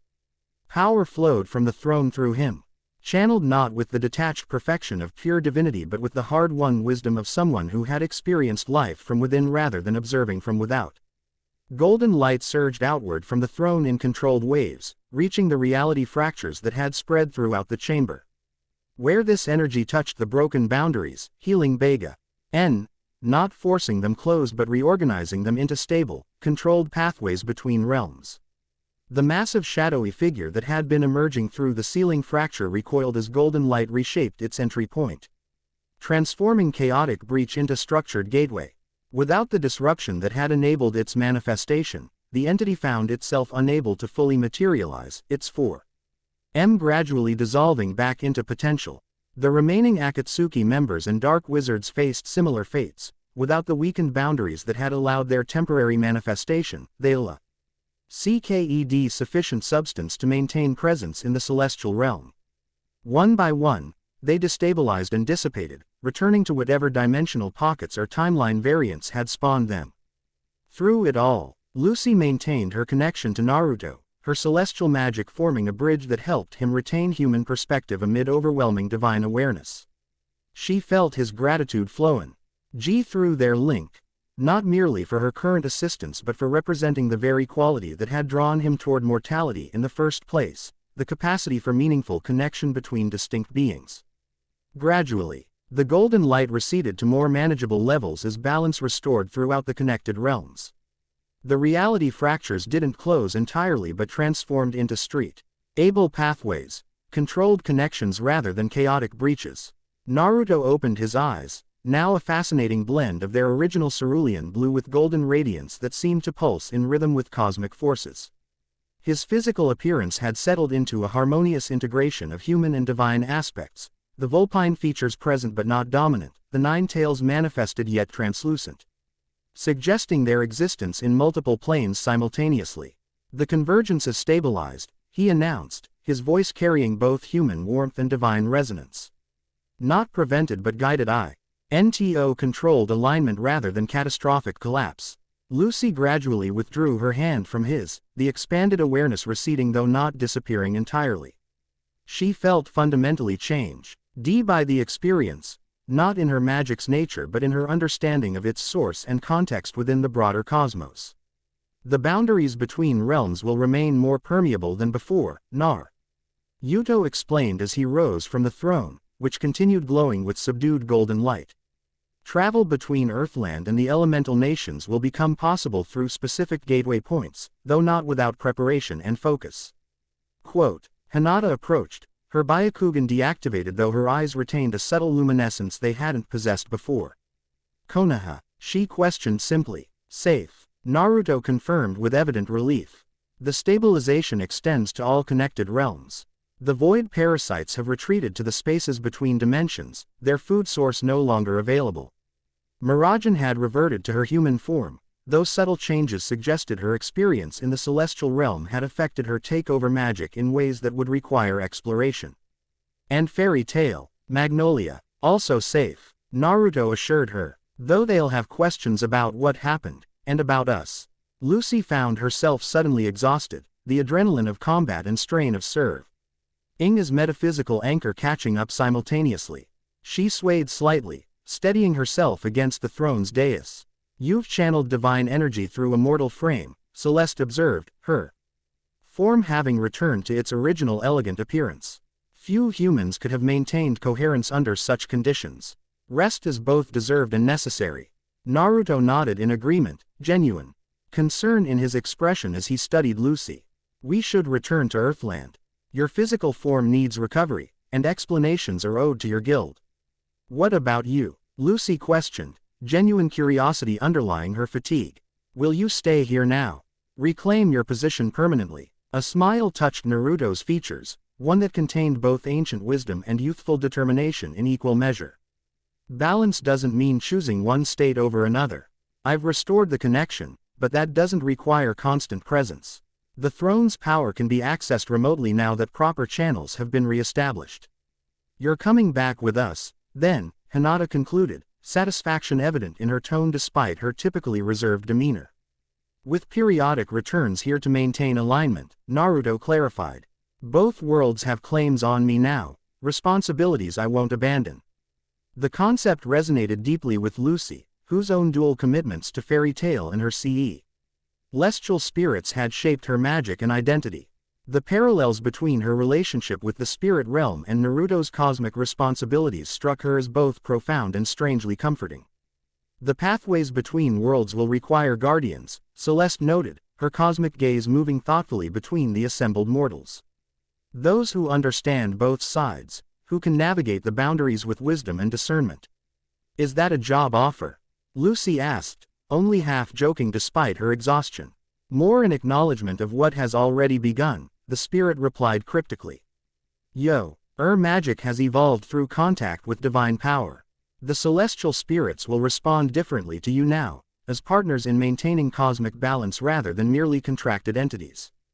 Before Lucy could process the implications of this statement, another tremor shook the chamber, milder than previous disturbances but noticeable nonetheless. Naruto's expression shifted to one of consent. Ration as he extended his awareness through the newly stabilized pathways. Something's happening in Magnolia, he reported. The initial stabilization has triggered secondary effects, reality adjusting to the new equilibrium between realms. We should go, Mirajan urged, practical concern for her guild overriding curiosity about cosmic revelations. Master Makarov and the others were defending against Void Walkers when we left. They'll need to understand what's changed. Naruto nodded in agreement, turning to Celeste with respectful acknowledgement. The spirits will continue repairing the internal structure of this realm while the external boundaries stabilize. We'll return once matters in Earthland are addressed. The silver-haired spirit inclined her head in acceptance. The throne acknowledges your claim, Creator. Even in absence, it will remain accessible to you across realms now that the connection has been restored. With practiced efficiency that spoke of long-time partnership, Naruto and Hinata moved to flank Lucy, who still showed signs of magical exhaustion. Mirajan joined them, completing their small circle as Naruto raised his hand, golden energy gathering around his palm. The pathway to Magnolia is strongest, he observed, focusing on this specific connection among the many now available to his perception. The guild hall serves as natural anchor point due to the concentration of magical energy. Quote, will this transition be as intense as the last one?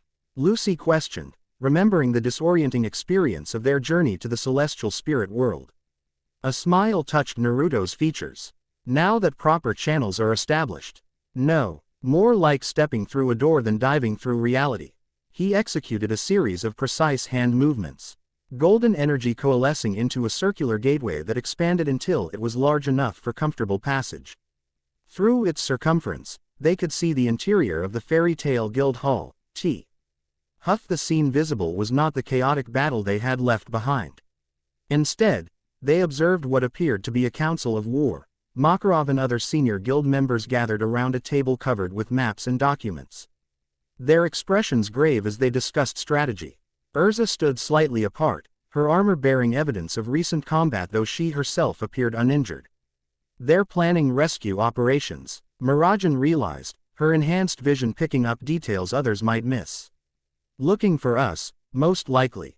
Then let's not keep them waiting, Naruto decided, gesturing toward the portal with an after-you motion that managed to convey both respect and gentle humor despite the weighty circumstances. As they prepared to step through, Lucy found herself reflecting on how dramatically her understanding of the cosmos had expanded in mere hours. The celestial spirits she had always treasured as friends and partners were revealed as fundamental components of a great cosmic structure, one that connected not just her world but multiple realms in delicate balance. And the golden-eyed man who had facilitated this revelation stood at its center, simultaneously divine creator and human warrior. Navigating the complexities of dual nature with determination she found herself admiring deeply.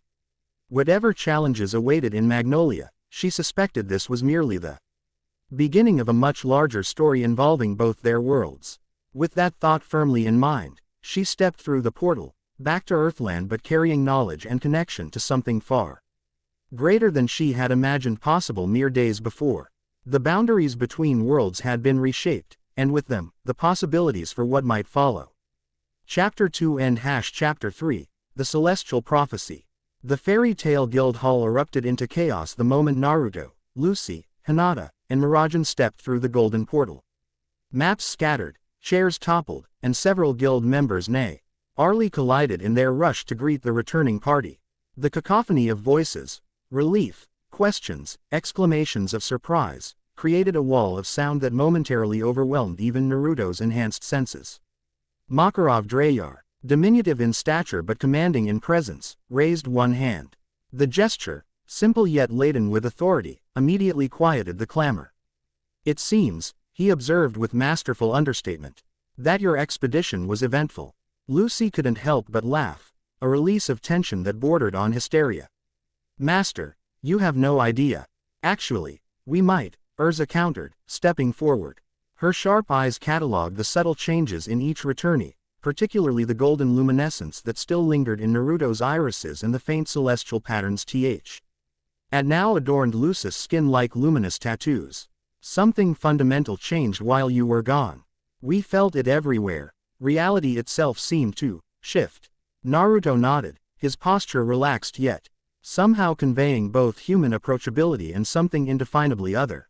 "The boundaries between worlds have been restructured, not removed but stabilized into controlled pathways rather than chaotic fractures." "Worlds, plural." A shirtless young man with dark hair pushed forward, his expression skeptical despite the unconscious shedding of his clothing. "You're talking about more than just Earthland and Edelus. Gray, your clothes," Lucy muttered automatically, though her heart wasn't in the familiar admonishment. Exhaustion pulled at her limbs, the aftermath of channeling celestial energy through her mortal frame. Mirajan noticed Lucy's fatigue immediately, her nurturing instincts overriding curiosity about cosmic revelations. "Explanations can wait," she declared with gentle firmness. "Lucy needs rest, and I suspect our other visitors could use refreshment after their ordeal." "I'm fine," Lucy protested weakly, even as her knees threatened to buckle. Hinata moved to her side with fluid grace, providing support without making it obvious. "Serving as anchor between mortal and divine realms is no small feat," she murmured, her voice pitched for Lucy's ears alone. "Your strength is remarkable, but even remarkable strength has limits." The Hyuga's words carried no judgment, only professional assessment from someone clearly accustomed to evaluating combat fatigue. Lucy found herself leaning gratefully into the offered support, pride surrendering to practical necessity. Makarov's perceptive gaze missed nothing. "Mirajan is right. The wounded have been tended, the immediate danger has passed. And explanations will keep for a few hours." He gestured toward the guild's infirmary. "Rest, recover. Then we will discuss these worlds and boundaries with clearer minds." The wisdom in this approach was undeniable. Lucy allowed herself to be guided toward the infirmary, aware of Naruto and Makarov exchanging measured glances, two leaders recognizing each other across cultural divides. The infirmary's familiar comfort enveloped Lucy as she sank onto a bed, muscles relaxing into the mattress with profound relief. Through half-lidded eyes, she observed Hinata acting a defensive position near the door, not overtly militaristic but unmistakably vigilant. "You don't need to stand guard," Lucy murmured, fighting to keep her eyes open. "Fairy tale is safe." A ghost of a smile touched Hinata's lips. "Old habits. In our world, recovery periods are often when enemies choose to strike." The statement offered a glimpse into the shinobi mindset, a worldview where tactical considerations never fully receded even in moments of apparent peace. Lucy found herself wondering about the elemental nations that had produced both the golden-eyed divinity who created LDS and this quietly lethal woman who wore her deadliness with such understated grace. "What's it like?" she asked, curiosity temporarily overcoming exhaustion. "Your world." Hinata considered the question with characteristic thoughtfulness. "Beautiful," she finally answered. "Harsh at times, but beautiful. Our villages are hidden among natural wonders, Konoha nestled within ancient forests, Suna embracing the desert's austere majesty. Kiri shrouded in perpetual mist. Chakra, our version of magic, shapes not just our combat techniques but our architecture, our medicine, our daily lives." Her pale eyes grew distant with memory. Children train from youth to harness their inner energy, clans pass down hereditary techniques through generations, and village loyalty forms the foundation of our social structure. A shadow crossed her features.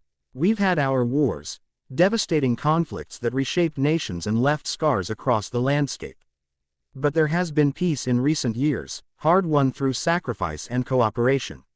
Lucy absorbed this information, piecing together an image of a society simultaneously familiar and alien, recognizable human concerns expressed through unfamiliar cultural frameworks. And Naruto, what was he there? Before all this fox god revelation, something warmed in Hinata's expression, affection tempered with profound respect. Our Hokage, leader of Konoha, the village hidden in the leaves. Before that, our hero, the one who ended the fourth grade ninja war by refusing to accept that cycles of hatred were inevitable. And before that, her voice softened, a lonely child determined to prove his worth to a village that feared what was sealed within him. The complexity in those simple statements hinted at a rich personal history, trials and triumph. That had shaped the man who now straddled mortal and divine realms with such determined equilibrium. Lucy wanted to ask more, but exhaustion finally claimed her, darkness sweeping in as her conscio. USNESS surrendered to much-needed recovery. Dreams came in fractured sequences, stars rearranging themselves into unfamiliar constellations, golden keys turning in locks that opened onto infinite vistas, and always. Nine tails sweeping across the cosmos, leaving creation in their wake. When Lucy finally awakened, sunlight streamed through the infirmary windows, suggesting she had slept through the remainder of the previous day and into the following morning. She sat up cautiously, expecting pain or at least stiffness. Instead, she found herself refreshed, energy flowing through her body with unusual clarity and purpose. The faint celestial patterns Urza had noticed were still present on her skin, though less pronounced than before, as if they had partially integrated with her natural being rather than residing on its surface. The celestial energy is harmonizing with your natural magic, a voice observed from nearby. Lucy turned to find Naruto seated in a chair beside her bed, one leg casually crossed over the other. His appearance had stabilized into a fascinating synthesis of his original form and divine aspect, golden eyes with subtle vulpine characteristics, whisker marks more pronounced yet not dominating his features, and an aura of contained power that registered even to non-magical senses. "How long have you been there?" Lucy asked, running fingers through sleep-tousled hair with sudden self-consciousness. "Not long," he assured her, his smile disarmingly genuine despite its otherworldly aspects. Hinata maintained watch through the night. "I relieved her so she could rest and explore the guild. Your friends have been very welcoming." The mention of her guild mates triggered Lucy's memory of their dramatic return. "I should apologize to everyone for collapsing like that." Naruto shook his head, amusement crinkling the corners of his eyes. "For serving as anchor between cosmic forces strong enough to reshape reality. I think they understand the need for recovery." His expression grew more serious. "Few mortals could have maintained coherence under such conditions. Your connection to the celestial spirits provided natural resonance, but the strength required was entirely your own." The compliment warmed Lucy unexpectedly. Growing up in fairy tale meant being surrounded by exceptional magical talent, Urza's overwhelming combat prowess, Miragen's transformation mastery, Gray's creative ice construction, Natsu's raw destructive potential. Against such companions, her own ki-based magic sometimes felt derivative, powerful through connection rather than inherent ability. "It didn't feel like strength," she admitted, swinging her legs over the bed's edge. "More like conducting something too big to control. Like trying to direct a river with my hands." "That's precisely what strength is in the face of cosmic forces," Naruto countered, his perspective clearly shaped by experiences beyond normal human parameters. "Not domination but harmony, working with energies rather than attempting to subjugate them. It's a lesson that took me, well, apparently several mortal lifetimes to fully grasp." His rueful acknowledgement of his own learning curve, despite divine origins, endeared him to Lucy more than any display of power could have. Before she could respond, the infirmary door swung open to admit Makarov, accompanied by Urza and a blue-haired woman whose calm demeanor belied the magical power Lucy knew she possessed. "Lucy," Makarov greeted, genuine relief evident in his weathered features. "Good to see you recovered. We have matters to discuss once you feel ready." Urza's gaze moved between Lucy and Naruto with analytical precision, noting their comfortable conversation with interest that seemed both professional and personal. The redhead's armor gleamed in the morning light, immaculate despite the battles she had undoubtedly fought during their absence. "I'm ready now," Lucy asserted, standing to prove her recovery. The movement confirmed her earlier impression. Her body felt not merely restored but somehow enhanced, as if the celestial energy had optimized her physical condition while she slept. Excellent, Makarov nodded. Allow me to introduce Levi Magarden to our visitor. Levi is Fairy Tale's resident scholar and linguistic expert. The blue-haired woman stepped forward, intelligent eyes alight with barely contained excitement. It's amazing to meet you, she addressed Naruto, academic enthusiasm overriding normal social reserve. The etymological implications alone are fascinating. Cross-dimensional Lang. UAGE cohesion suggesting common linguistic roots despite separate evolutionary paths. And the metaphysical ramifications of confirming divine entities with corporeal manifestation capabilities. Revolutionary. Her rapid-fire academic assessment momentarily silenced the room until Naruto's warm laughter broke the tension. I like her, he declared, extending a hand in greeting. Knowledge seekers were always my favorite creations, curiosity being the first step toward understanding. Levi accepted the handshake with visible delight, though Lucy noted the slight widening of her friend's eyes at the casual reference to creations, a reminder of the cosmic scale underlying their current situation. We've assembled in the guild library, Makarov explained as they left the infirmary. Levi has been researching celestial phenomena since yesterday's events, and your friend Hinata has provided valuable insights regarding your world's historical records. The mention of research sparked Lucy's interest despite lingering questions about how her guild had fared during the reality disturbances. Did you find anything useful? Fragments, Urza answered, falling into step beside her with characteristic precision. References to the divine fox appear in several ancient texts, though never in central focus. Always peripheral mentions, as if the writers assumed readers would understand the reference without elaboration. Cultural knowledge so fundamental it requires no explanation, Levi elaborated. Like references to sunrise or seasons, assumed background information rather than subjects requiring definition. This pattern matched what Lucy had observed in the celestial spirit world, the fox god's existence taken as fundamental truth by the spirits, his absence noted but his nature never questioned. The implications suggested a being so integral to cosmic structure that his existence transcended normal historical documentation. The guild hall they passed through seemed remarkably intact given the chaos Lucy last remembered.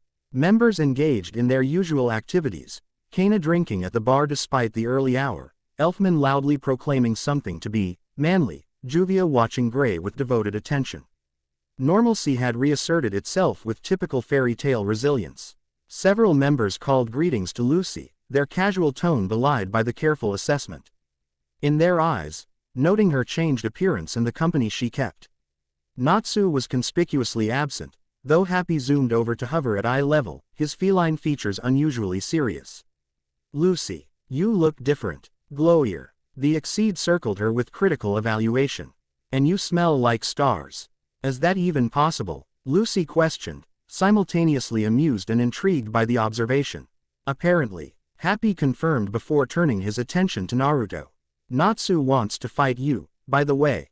He says anyone who smells that powerful must be worth fighting. Naruto accepted this information with good-natured understanding that suggested similar encounters in his past. I look forward to meeting him properly once current matters are addressed. The guild's library occupied the building's eastern wing, a surprisingly extensive collection given Fairy Tale's reputation for destruction rather than scholarly pursuit. Large windows allowed morning light to illuminate ancient tomes and modern magical references alike. While a massive table at the center was already covered with open books, unfurled scrolls, and scattered notes in Levi's distinctive handwriting. Hinata looked up from her study of a particularly ancient text, acknowledging their arrival with a slight nod that conveyed both respect and familiarity. Lucy noticed the Hyuga had exchanged her previous attire for our clothing more typical of Earthland, though the practical design and freedom of movement it allowed suggested combat readiness remained a priority. I've been comparing historical accounts from various Earthland cultures, she reported without preamble. The pattern is consistent. References to a nine-tailed fox entity appear across diverse civilizations, though details vary significantly depending on region and era.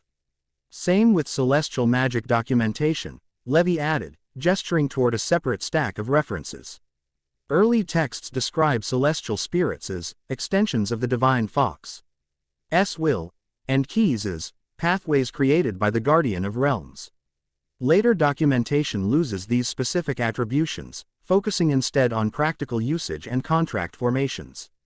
Lucy approached the table, drawn to a particular scroll whose parchment seemed to shimmer with subtle iridescence. "What's this one?" "Ah." Levy brightened further, academic excitement palpable. "That's our most interesting find so far. It's written in an ancient form of stellar script, a language once used exclusively for celestial magic documentation. The translation is incomplete, but it appears to be describing a prophecy regarding the reunion of the divided fox." Naruto moved to examine the scroll, his proximity causing the iridescent shimmer to intensify noticeably. The script seemed to respond to his presence, characters rearranging themselves into more coherent patterns as if awakening from dormancy. "I can read this," he realized, surprise evident in his tone. "Not through learned knowledge but recognition. As if I'm remembering rather than translating." "That would track with your true nature," Makarov observed thoughtfully. "If this script was created to document matters related to your divine aspect, it may respond directly to your essence rather than requiring conventional interpretation." Naruto's golden eyes tracked across the text, brow furrowing in concentration as he synthesized information. "When stars align in the pattern of 9 tails sweeping, when the divided shall seek wholeness once more, when 3 realms converge at the nexus of creation, then shall the fox God's throne determine the fate of all worlds." The formal cadence of prophecy hung in the air, its portentous tone at odds with the morning sunlight streaming through the library windows. Lucy felt a shiver of recognition. The star alignment mentioned had been visible in the celestial spirit world during their recent visit, the 9-tailed pattern unmistakable once one knew to look for it. "That's happening now," she realized. "The alignment, the convergence, it's already underway." "The prophecy isn't predicting the future," Hinata concluded with logical precision. "It's describing current events, perhaps even guiding them."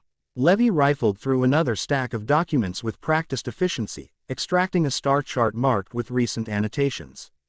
According to celestial observations recorded by the Royal Observatory, the constellation arrangement reached alignment 3 days ago, precisely when the first reality disturbances were reported. "Which means this isn't coincidental," Urza stated, military mind immediately grasping strategic implications. "Something or someone is deliberately manipulating cosmic forces according to prophetic guidelines." Makarov's expression grew grave. "The question becomes, to what end? Is this convergence a natural cosmic cycle being guided toward harmonious resolution, or is someone attempting to harness its power for other purposes?" The question hung unanswered as Naruto continued examining the scroll, his attention caught by previously overlooked details. "There's more here. Something about guardians and keys. The 12 pathways must be secured by those who bear the covenant of stars. The 13th key remains with the chosen lineage until the time of reunion." Lucy's breath caught sharply. 12 pathways, the zodiac keys, and a 13th. Her mind raced through her encyclopedic knowledge of celestial spirits.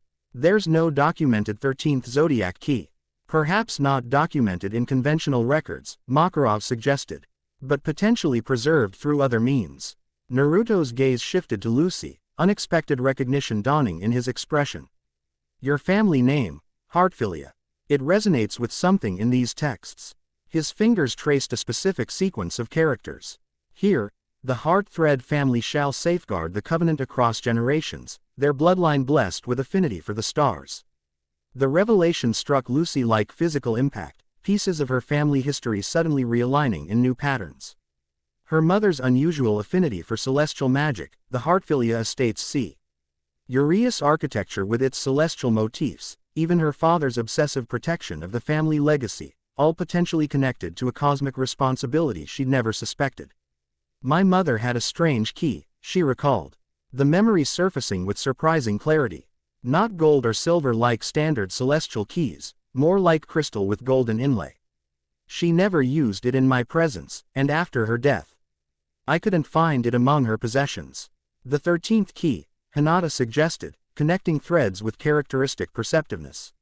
Lucy nodded slowly, childhood memories recontextualizing themselves. "She used to tell me stories about a fox with 9 tails who created the stars as playmates when he got lonely.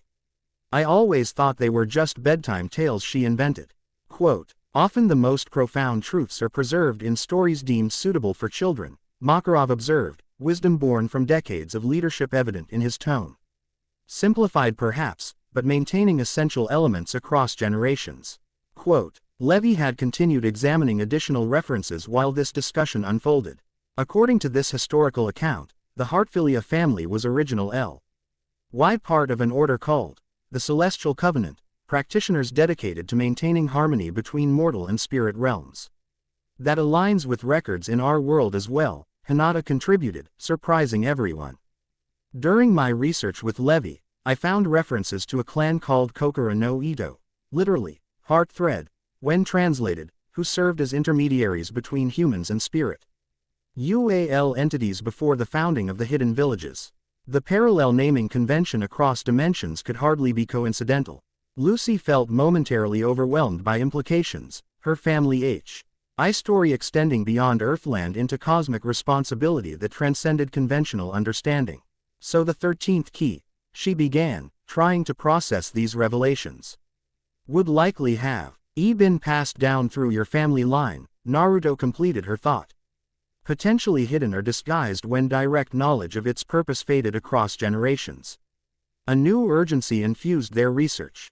If the prophecy was indeed describing current events rather than future possibilities, the 13th key might prove crucial to ensuring favorable resolution of the ongoing convergence. Lucy found herself mentally cataloging family properties, hidden compartments, and her father's business records, anywhere the key might have been secreted during the Heartfilia estate's financial collapse. I need to check the old estate, she decided. There were rooms my father kept locked, collections he never allowed me to examine. If the key remained in family possession, it would most likely be there. The estate was sold years ago, Urza reminded her gently. The main house and grounds, yes, Lucy acknowledged. But certain family heirlooms were placed in trust, held in the Magnolia Historical Society's secured vault until I reached 25. My father may have been obsessed with wealth, but he understood the importance of legacy. Makarov nodded decisively. Then that's our first objective. Urza, you'll accompany Lucy to the Historical Society. Levy, continue research here with Hinata. Focus particularly on any references to this Celestial Covenant organization and its practices. He turned to address Naruto directly, leader to leader despite the vast power differential between them. I assume you wish to participate in recovering this key. If Lucy has no objection, Naruto confirmed. His deference to her family authority demonstrating surprising sensitivity to human protocols despite his divine nature. The consideration touched Lucy unexpectedly. I'd welcome your insight, she assured him.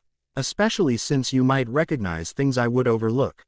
With objectives established, they moved with purpose, Urza already mentally planning security considerations. Levy organizing research priorities, and Hinata seamlessly integrating into these preparations with professional efficiency that suggested extensive experience with mission protocols. The transition from research to action energized Lucy, replacing scholarly contemplation with focused determination. As they prepared to depart for the Historical Society, however, a commotion from the main GU.ILD hall interrupted their planning. Raised voices, the crash of overturned furniture, and a distinctive roar that could only belong to one person.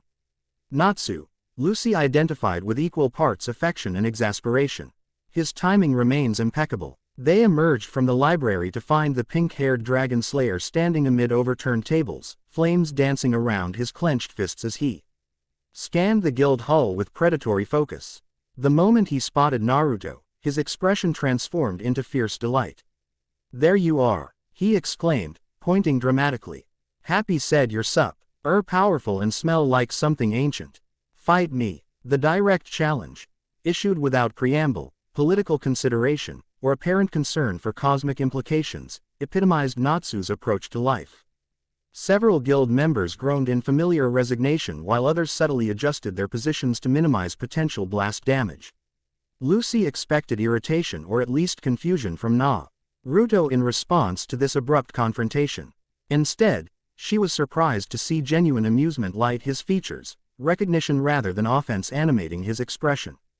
You remind me of someone, he observed, studying Natsu with interest. A friend who similarly expressed affection through combat challenges and believed firmly that fists communicate more honestly than words. The comparison seemed to please Natsu enormously. Sounds like a smart guy. So you'll fight me? Perhaps later, Naruto replied diplomatically. Current circumstances require focus on other matters. Natsu's disappointment manifested as intensified flames, temperature in the guild hall rising noticeably. Ah, come on, just a quick one. I haven't had a good fight since those shadow things disappeared yesterday. Lucy stepped forward, habitually assuming the role of redirecting Natsu's more destructive impulses. We're researching something important, Natsu. Something connected to celestial spirits and possibly threatening multiple worlds. Quote, the mention of genuine threats immediately transformed Natsu's demeanor from combative to protectively alert. For all his reckless enthusiasm, the dragon slay possessed unwavering loyalty to his guild and friends. Multiple worlds in danger, he summarized, flames receding as his focus shifted to this new information. Why didn't you just say so? I'm in. What are we fighting? The straightforward transition from challenger to ally perfectly embodied fairy tales approach to crisis, adaptable, unhesitating, and fundamentally oriented toward protection rather than protocol. Lucy exchanged glances with Urza, whose slight nod acknowledged the practical benefit of including Natsu's considerable combat potential in their expedition. We're not fighting anything yet, Lucy clarified. First, we're investigating family heirlooms at the historical society that might be connected to an ancient prophecy. Natsu's enthusiasm dimmed slightly at the scholarly aspect but rekindled immediately. Ancient prophecies always lead to fighting something cool eventually. I'm still in. With their party unexpectedly expanded, they departed the guild hall into Magnolia's sun-drenched streets. The city showed few signs of the reality disturbances that had threatened it mere days ago. Storefronts open for business, citizens going about their routines, Magica. Vehicles humming along cobblestone streets. Resilience defined Magnolia as surely as it characterized its most prominent guild. The Magnolia Historical Society occupied an imposing building of weathered stone and gleaming brass. Its architecture reflecting academic gravitas and institutional permanence. Marble steps led to towering doors emblazoned with the city's crest, while enchanted lanterns provided perpetual illumination regardless of external light conditions. Inside, hushed scholarly atmosphere prevailed, researchers consulting ancient texts at reading tables, curators cataloging artifacts with magical preservation tools, and security personnel maintaining discreet vigilance over the society's valuable collections. The head archivist, a dignified woman whose silver-streaked hair was arranged in an elaborate knot, recognized Lucy immediately, her professional reserve warming slightly. Miss Heartfilia, it's been some time since your last visit to examine the family collection. Yes, it has, Lucy acknowledged. Recent events have raised questions about certain family heirlooms, specifically items my mother might have designated for special preservation. The archivist's expression shifted subtly, recognition flickering across her features before professional composure reasserted itself. I see. The Heartfilia Preservation Trust does include several items with restricted access protocols. As the designated heir, you're authorized to examine them, though I must ask your companions to remain in the public research area. They're assisting with my research, Lucy countered smoothly, particularly regarding celestial artifacts and their historical significance. A careful negotiation ensued, institutional protocols balanced against Lucy's hereditary rights, with Urza's calm authority and Naruto's subtle but unmistakable presence eventually tipping the scales toward accommodation. The archivist led them through progressively more secure sections of the building. Magical barriers and enchanted locks yielding to her specialized keys. The Heartfilia collection resided in a dedicated chamber deep within the Society's vault complex, a room whose walls gleamed WITH preservation enchantments and protective runes. Display cases contained familiar items from Lucy's childhood home, her mother's favorite books, family correspondence spanning generations, and small artifacts bearing the Heartfilia crest. The restricted items are secured separately, the archivist explained, approaching a seemingly ordinary section of wall. Her fingers traced a specific pattern across its surface. Magical energy responding to her touch as hidden mechanisms activated. The wall reconfigured itself, sections sliding apart to reveal a recessed chamber containing a single pedestal. Upon this rested an ornate wooden box inlaid with celestial symbols in silver and gold, patterns Lucy immediately recognized as similar to those adorning her spirit keys, though arranged in configurations she'd never encountered in standard celestial magic texts. This was entrusted to the Society with explicit instructions that it remain sealed until you specifically requested its examination, the archivist explained. Your mother left detailed protocols regarding its preservation and eventual transfer. Lucy approached the pedestal with reverent caution, memories of her mother surfacing with bittersweet clarity. The box resonated with subtle magical energy, not the familiar signature of celestial gate keys but something more fundamental, as if the container itself had been crafted from materials not entirely of Earthland. May I? She asked, hands hovering above the box's ornate surface. The archivist nodded, stepping back to allow Lucy unrestricted access while maintaining professional distance, close enough to observe but far enough to grant privacy for what clearly constituted an important family moment. Lucy's fingers trembled slightly as they made contact with the box. Its surface felt warm despite years in vault storage, the inlaid patterns seeming to pulse gently beneath her touch. No obvious locking mechanism presented itself, no keyhole or latch to secure its contents. "It's keyed to your magical signature," Naruto observed quietly, having moved to stand beside her. "More specifically, to your celestial affinity. The box recognizes bloodline as much as individual." The insight proved accurate. When Lucy channeled a small amount of her celestial magic into the box, the inlaid patterns illuminated sequentially, constellations activating in precise order before the lid unsealed with a soft sound like distant chimes. Inside, nestled on midnight blue velvet, lay exactly what she had described from childhood memory, a key unlike any in standard celestial catalogs. Its shaft was crystalline rather than metal, internal facets refracting light in hypnotic patterns. Golden inlay traced 9 stylized tails along its length, converging at a bow shaped like a fox's head with eyes of deep amber that seemed almost alive in the vault's enchanted lighting. "The 13th key," Lucy whispered, recognition immediate and instinctive. As her fingers approached the artifact, something unexpected occurred. The ambient light in the vault chamber shifted, taking on golden hues as reality itself seemed to thin around them. The key rose from its velvet bed without physical contact, hovering at eye level as the 9 inlaid tails began to glow with increasing intensity.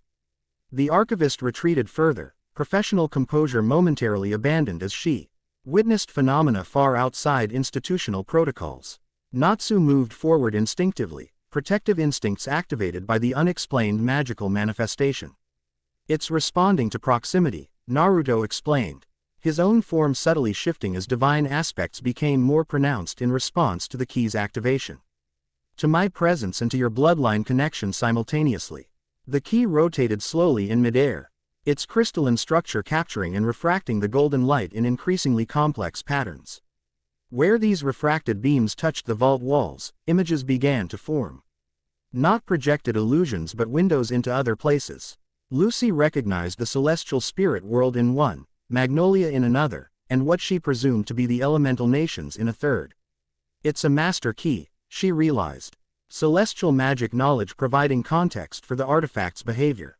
Not limited to a single spirit contract but capable of opening pathways between entire realms. "The original template," Naruto confirmed, ancient memory surfacing through his expression, "from which all other celestial keys were derived.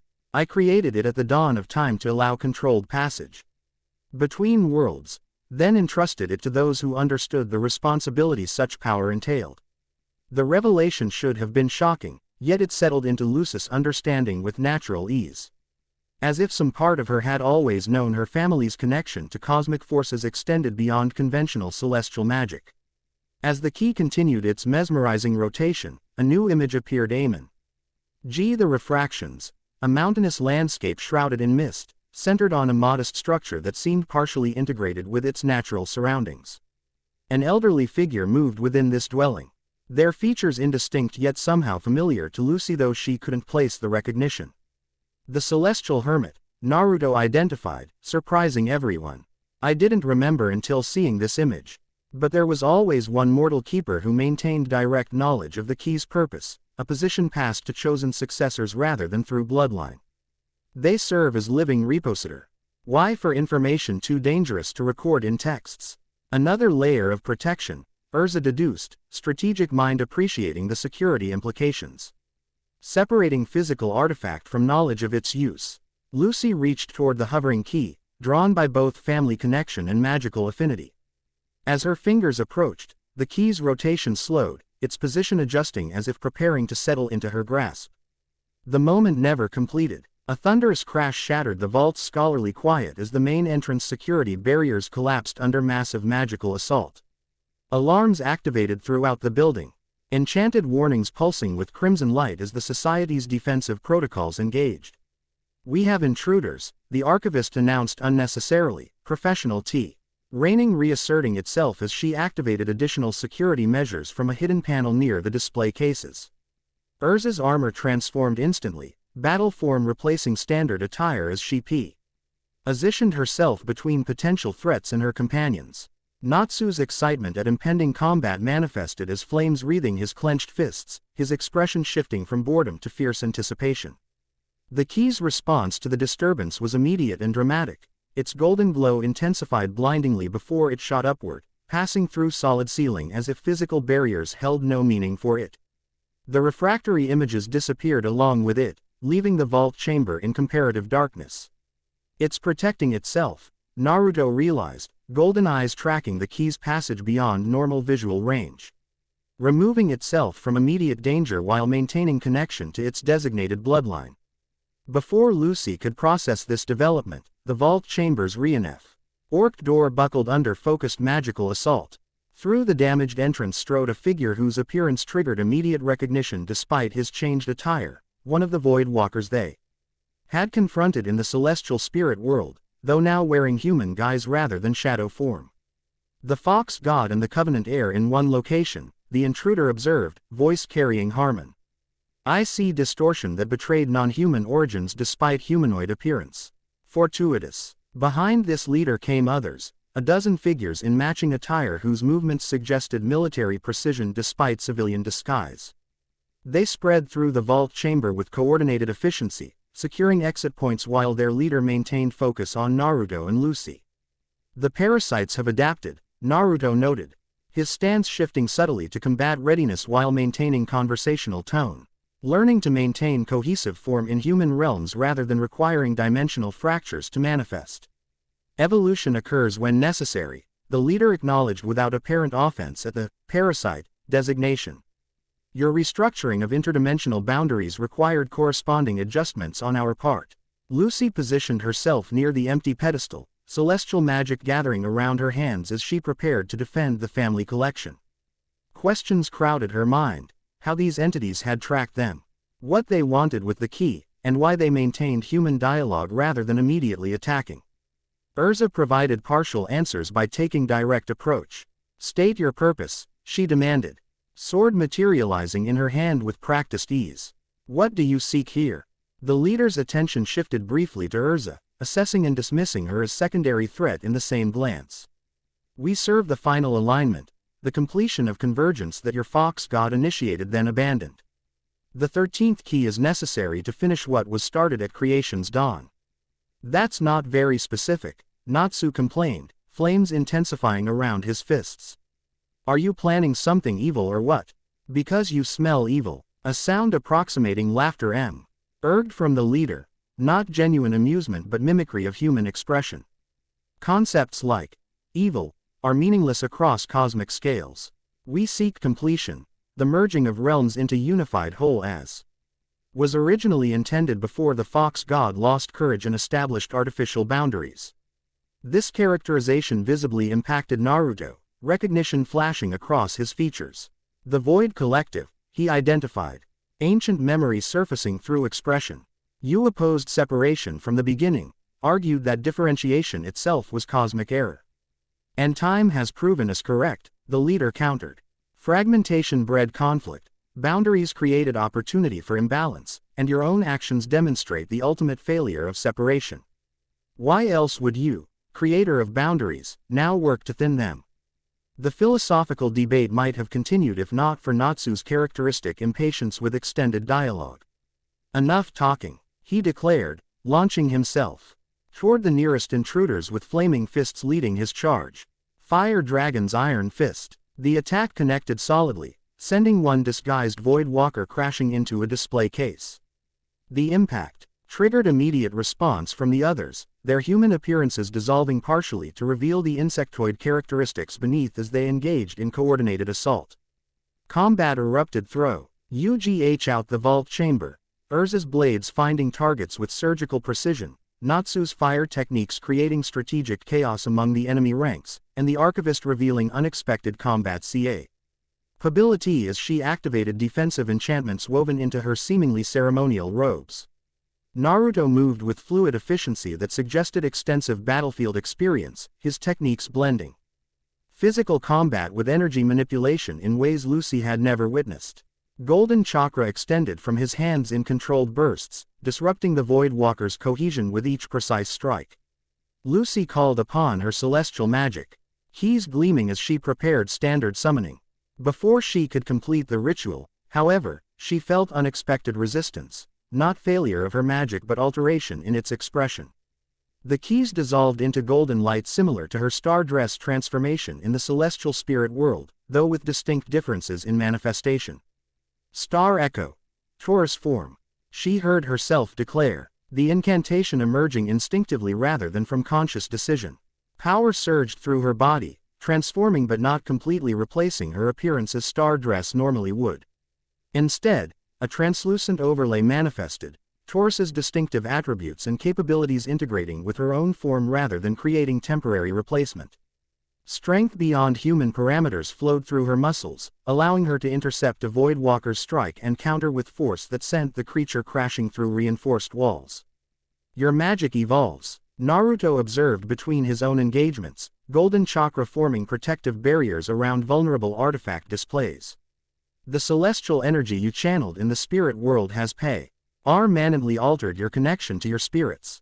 The observation proved accurate as Lucy cycled through additional forms with unprecedented fluidity, Virgo's earth manipulation, Sagittarius's archery precision, and Loke's Regulus light, all manifesting as integrated aspects rather than separate transformations.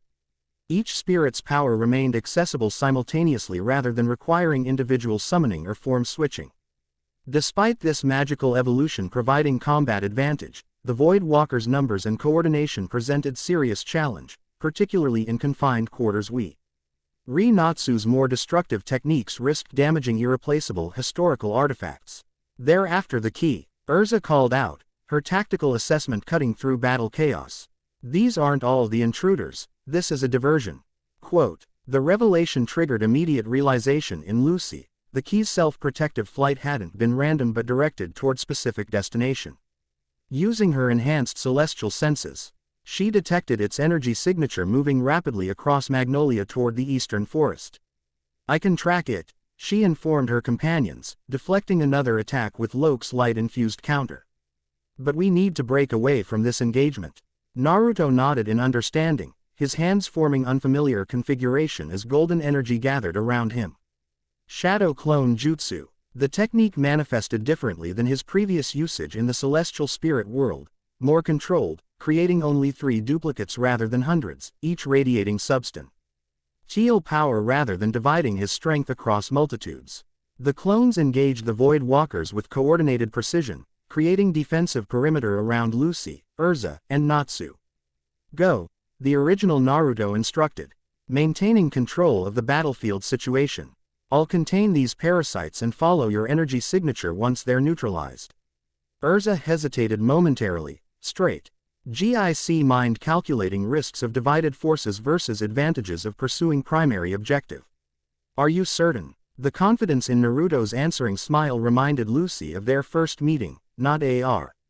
Arrogance but earned certainty born from extensive combat experience. Entirely. These aren't their strongest members, just sufficient numbers to delay us while others pursue the key. Decision made. Lu Sai led Urza and Natsu toward the vault's secondary exit, a narrow passage designed for emergency evacuation rather than normal access.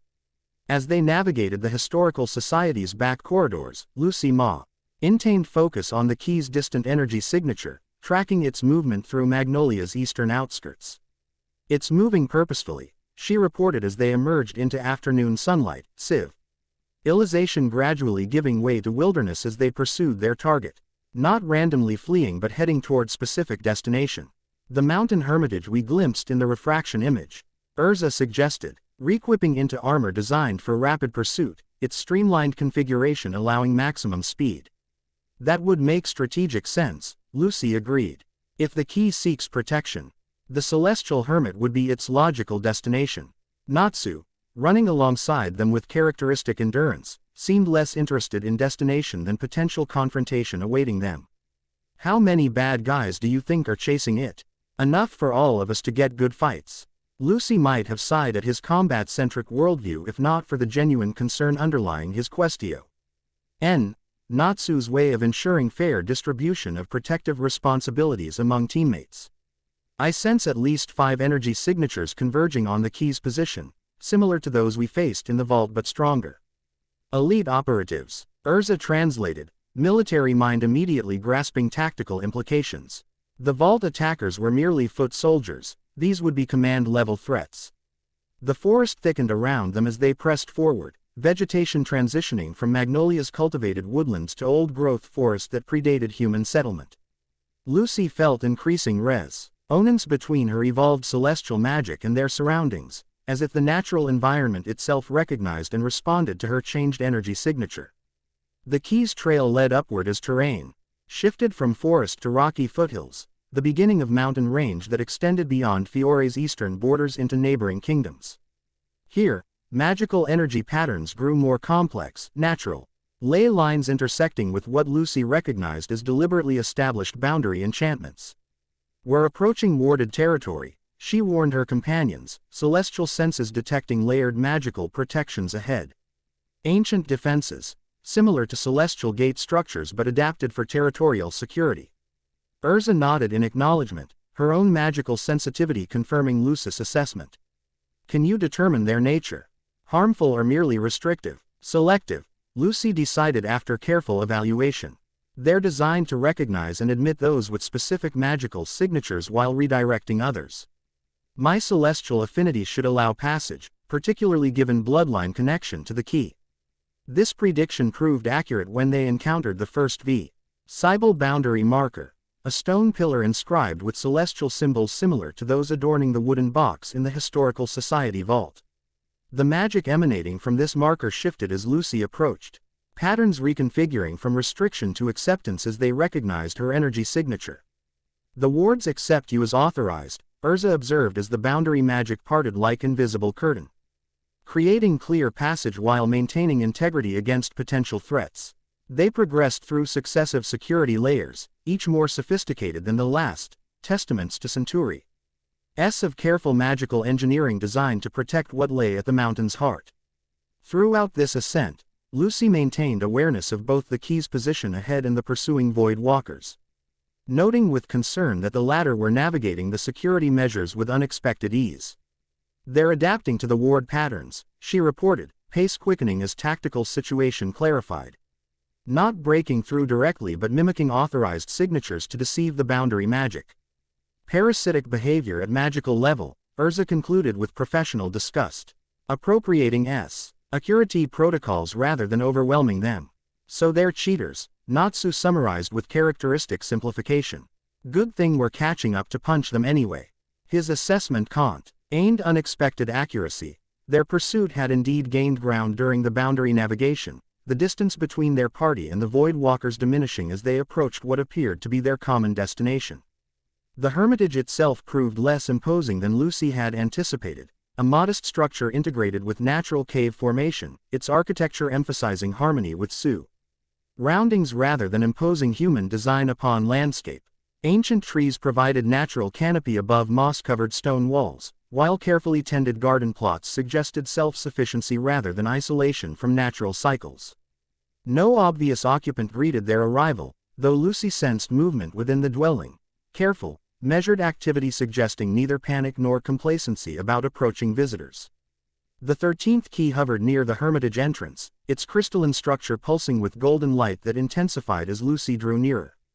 It recognizes you, Urza observed, maintaining tactical awareness of their surroundings while processing these metaphysical interactions, responding to bloodline connection rather than merely celestial magic. Lucy approached cautiously, hands raised in non-threatening gesture though uncertain whether the key itself or its presumed guardian required such reassurance.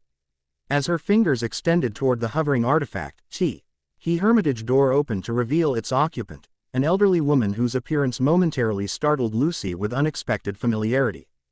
"Grandma Spetto," she whispered, recognizing the beloved wise servant who had helped raise her after her mother's death. The elderly woman smiled gently, though with subtle differences that gradually revealed this wasn't the Spetto of Lucy's childhood but someone remarkably similar in appearance. "Not quite, child, though we are connected through service to your family across generations." Understanding dawned as Lucy processed implications. "You're the Celestial Hermit, one of many who have held that title," the woman confirmed, gesturing toward the hovering key. "Just as you are one of many Heartfilias who have upheld the Covenant's responsibilities across centuries." Before further explanation could unfold, disturbance rippled through the boundary wards surrounding the hermitage, magical alarms activating as unauthorized entities forced passage through protective layers. The pursuing Void Walkers had arrived, their human disguises discarded in favor of more combat-efficient forms that revealed their insectoid characteristics beneath flowing dark robes. "Inside, quickly," the hermit instructed, urgency replacing philosophical calm. "The sanctuary's final defenses cannot activate while you remain outside its threshold." They complied immediately, tactical necessity overriding curiosity about cryptic statements. As they crossed the hermitage entrance, the key followed, its golden light expanding to illuminate interior spaces with warm radiance that somehow enhanced rather than exposed the dwelling's modest appointments. "The parasites pursue the key with single-minded determination," the hermit observed, moving with surprising agility despite apparent age. "They believe it essential to their final alignment agenda, the forced merger of all realms into homogeneous unity." "You know these creatures?" Urza questioned, positioning herself near the entrance with weapon materialized. "I know of them," the hermit clarified, approaching a seemingly ordinary section of stone wall. "The Celestial Covenant has maintained records of interdimensional threats since its founding, particularly those opposed to the Fox God's established cosmic architecture." Her gnarled fingers traced specific pattern across the wall's surface, activating hidden mechanism that caused section to reconfigure, revealing chamber beyond whose contents included ancient texts, crystalline recording devices, and what appeared to be star charts of impossible complexity. "The Void Collective believes differentiation itself was cosmic error," she continued, selecting specific text from hidden archive. "That the division of primordial unity into distinct realms created unnecessary suffering through separation. They seek to correct this perceived error by collapsing all boundaries, returning existence to undifferentiated state they consider perfection." Lucy processed this information while maintaining awareness of both the key's position, now hovering near the chamber's center, and the Void Walker's approach outside. "That sounds less like paradise and more like annihilation of all distinct life." "Precisely," the hermit agreed, opening the selected text to reveal diagrams depicting cosmic architecture with nine-tailed fox motif recurring throughout illustrations. From their perspective, individual consciousness itself represents fragmentation from ideal unity. Their final alignment would indeed end suffering, by ending all beings capable of experiencing it as distinct entities. Natsu's response demonstrated characteristic directness. "So they're definitely evil and need punching." "Got it." Despite situational tension, Luke Y found herself appreciating his uncomplicated moral clarity. Sometimes complex cosmic philosophies ultimately reduced to fundamental questions of preserving life versus destroying it. The hermit turned her attention to the hovering key, its golden light reflecting in her aged eyes with surprising recognition. "The 13th key has awakened after centuries of dormancy. The prophecy unfolds as Wr. Iden. When divided seeks wholeness once more." Naruto, Lucy identified, connecting prophetic reference to their golden-eyed companion currently handling vault intruders. His awakening to divine nature triggered these events. "Both catalyst and potential resolution," the hermit agreed, studying Lucy with evaluative gaze that seemed to assess more than physical appearance. "The Heartfilia BL. Oudline maintains stronger connection than I anticipated after generations of dilution. Your celestial affinity exceeds even your mother's considerable talent. The personal reference caught Lucy by surprise. You knew my mother. I trained her, the hermit confirmed, unexpected sorrow flickering across weathered features. Layla possessed remarkable potential, would have assumed the covenants. Leadership had illness not claimed her prematurely.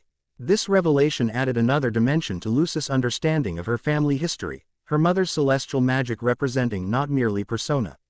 Affinity but preparation for cosmic responsibilities spanning generations. Before she could pursue this thread further, however, magical disturbance outside intensified as the Void Walkers engaged the Hermitage's outer defenses. They breached the perimeter wards, Urza reported, re-equipping into more combat-oriented armor configuration. 5 entities as Lucy predicted, displaying greater power concentration than those at the vault. The hermit nodded grimly, abandoning historical exposition for immediate tactical concerns. The sanctuary's inner defenses will activate momentarily, but may not repel entities of this caliber indefinitely. The key must be secured and removed before they penetrate final barriers. Removed where? Lucy questioned, practical considerations momentarily superseding cosmic revelations. If these Void Walkers tracked it across Magnolia, where could we possibly hide it? Not hidden, the hermit corrected, approaching a raised dais at the chamber's rear. Activated. The 13th key was never merely storage artifact but functional gateway, designed to connect all realms simultaneously when cosmic alignment permits. She gestured toward the key, which drifted toward Lucy with apparent purpose.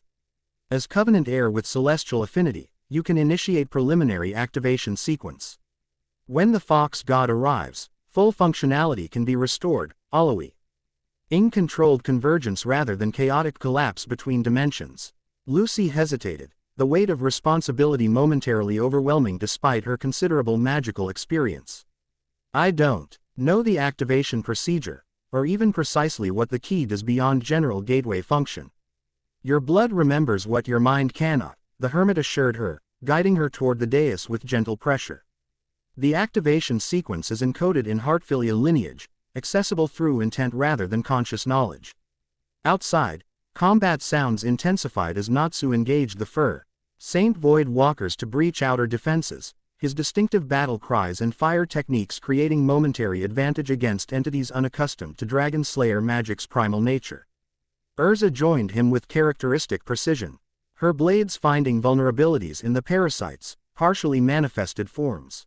Lucy ascended the dais, the key hovering before her at eye level, its crystalline structure pulsing with golden light that seemed to reach toward her with tendrils of pure energy. As her hands extended toward the artifact, something awakened within her magical consciousness, knowledge. Beyond personal experience or formal training. Her fingers closed around the key's crystalline shaft, contact triggering immediate response as golden light enveloped her completely. Information flow owed her awareness, not as coherent narrative but compressed understanding that unfolded through her being rather than merely her mind. She perceived the key's true nature, not merely gateway between Easting realms but template from which reality itself had been structured at creation's dawn. The first key, she whispered, recognition flowing from bloodline memory rather than personal knowledge. From which all patterns were derived. The hermit's expression reflected approval tinged with urgency. Yes, now initiate the alignment sequence, the pattern is already within you. Lucis hands mauve-ed with certainty born of ancestral memory, the key responding to gestures she hadn't consciously learned yet executed with perfect precision. Golden light gathered around the dais, coalescing into geometric patterns of increasing complexity as activation sequence progressed. A tremendous crash from outside indicated boundary defenses had failed completely. Void Walkers poured through the Hermitage entrance. Their insectoid characteristics fully manifested as they abandoned human pretense entirely. Natsu and Urza fell back in coordinated defense, maintaining protective perimeter around the activation dais while the hermit activated final sanctuary protections, runes illuminating along walls and ceiling as ancient enchantments engaged. We need more time, the hermit called, her frail Arance belied by the considerable magical power she now manifested, golden energy similar to celestial spirit magic yet more fundamental in nature. The sequence cannot be interrupted once initiated. Lucy maintained focus despite battle chaos surrounding her, the key's activation progressing through stages she somehow recognized without prior instruction.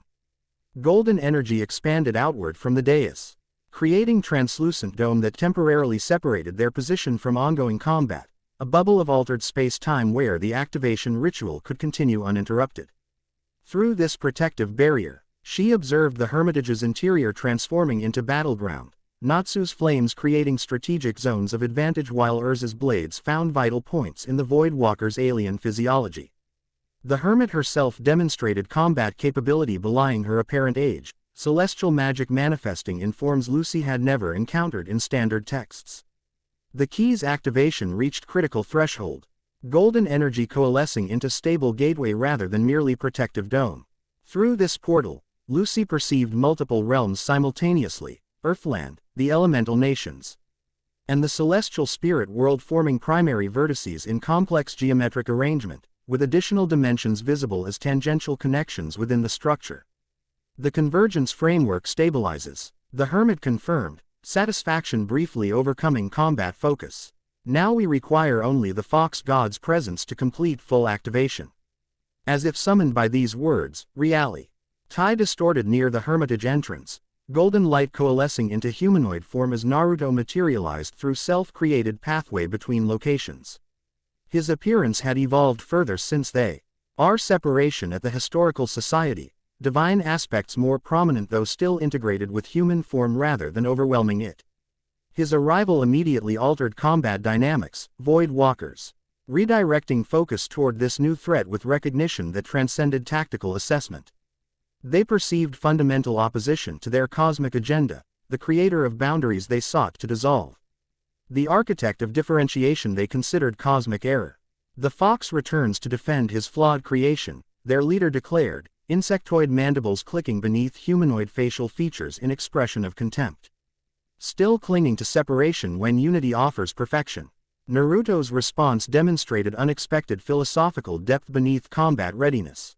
Perfection without experience is meaningless abstraction. Consciousness requires contrast to evolve. Unity appreciates itself only through understanding of differentiation. The exchange might have continued if not for immediate tactical necessities. The Void Walkers attacked en masse, coordinating their assault with hive mind efficiency that suggested shared consciousness despite individual manifestations. Naruto countered with techniques that blended shinobi training with divine power, shadow clones manifesting with golden radiance, chakra constructs forming complex counter patterns to the parasites' attacks. Lucy maintained the key's activation sequence, ancient knowledge flowing through her bloodline connection as the gateway stabilized into increasingly coherent structure. Through this developing portal, she sensed awareness extending toward them, entities from connected realms responding to the convergence framework with recognition and purpose. The celestial spirits await proper alignment, the Hermit explained, maintaining protective enchantments around the activation dais, as do parallel guardians from the elemental nations. The 13th key creates junction point where all may convene when properly summoned. Understanding dawned as Lucy perceived broader implications, this activation representing not merely defense against Void Walkers but restoration of cosmic architecture designed at creation's dawn. The key in her hands had never been merely artifact but fundamental component in interdimensional balance, the central axis around which proper relationships between realms revolved. Naruto fought his way toward the activation dais, golden chakra clearing path through enemy forces with practiced efficiency. Upon reaching Lucy's position, he immediately recognized the gateway configuration taking shape through her bloodline knowledge. The original pattern, he identified, ancient memory surfacing through expression. The template from which all realms were derived. His presence completed necessary components for full activation. As his hand joined Lucy's on the crystalline key, golden energy surged through both their forms, cosmic power channeling through mortal frames with intensity that would have destroyed lesser vessels. The gateway expanded dramatically, its structure encompassing entire Hermitage interior as reality itself reconfigured around the activation point. Through this expanded portal emerged familiar figures, celestial spirits Lucy had contracted alongside entities she'd never encountered, all radiating recognition of cosmic significance unfolding in their presence. From other vertices came figures from the elemental nations, individuals whose chakra signatures registered as immensely powerful even to Lucy's unfamiliar senses. The Void Walkers reacted with immediate alarm to this convergence of opposing forces, their numerical advantage neutralized by arrival of entities specifically evolved to maintain cosmic boundaries they sought to dissolve. Combat dynamics shifted accordingly, the parasites finding themselves outmatched by combined strength of guardians from multiple realms. The 13th key pulsed with completed activation, its crystalline structure now emanating constant golden radiance as it maintained stable configuration between converging dimensions.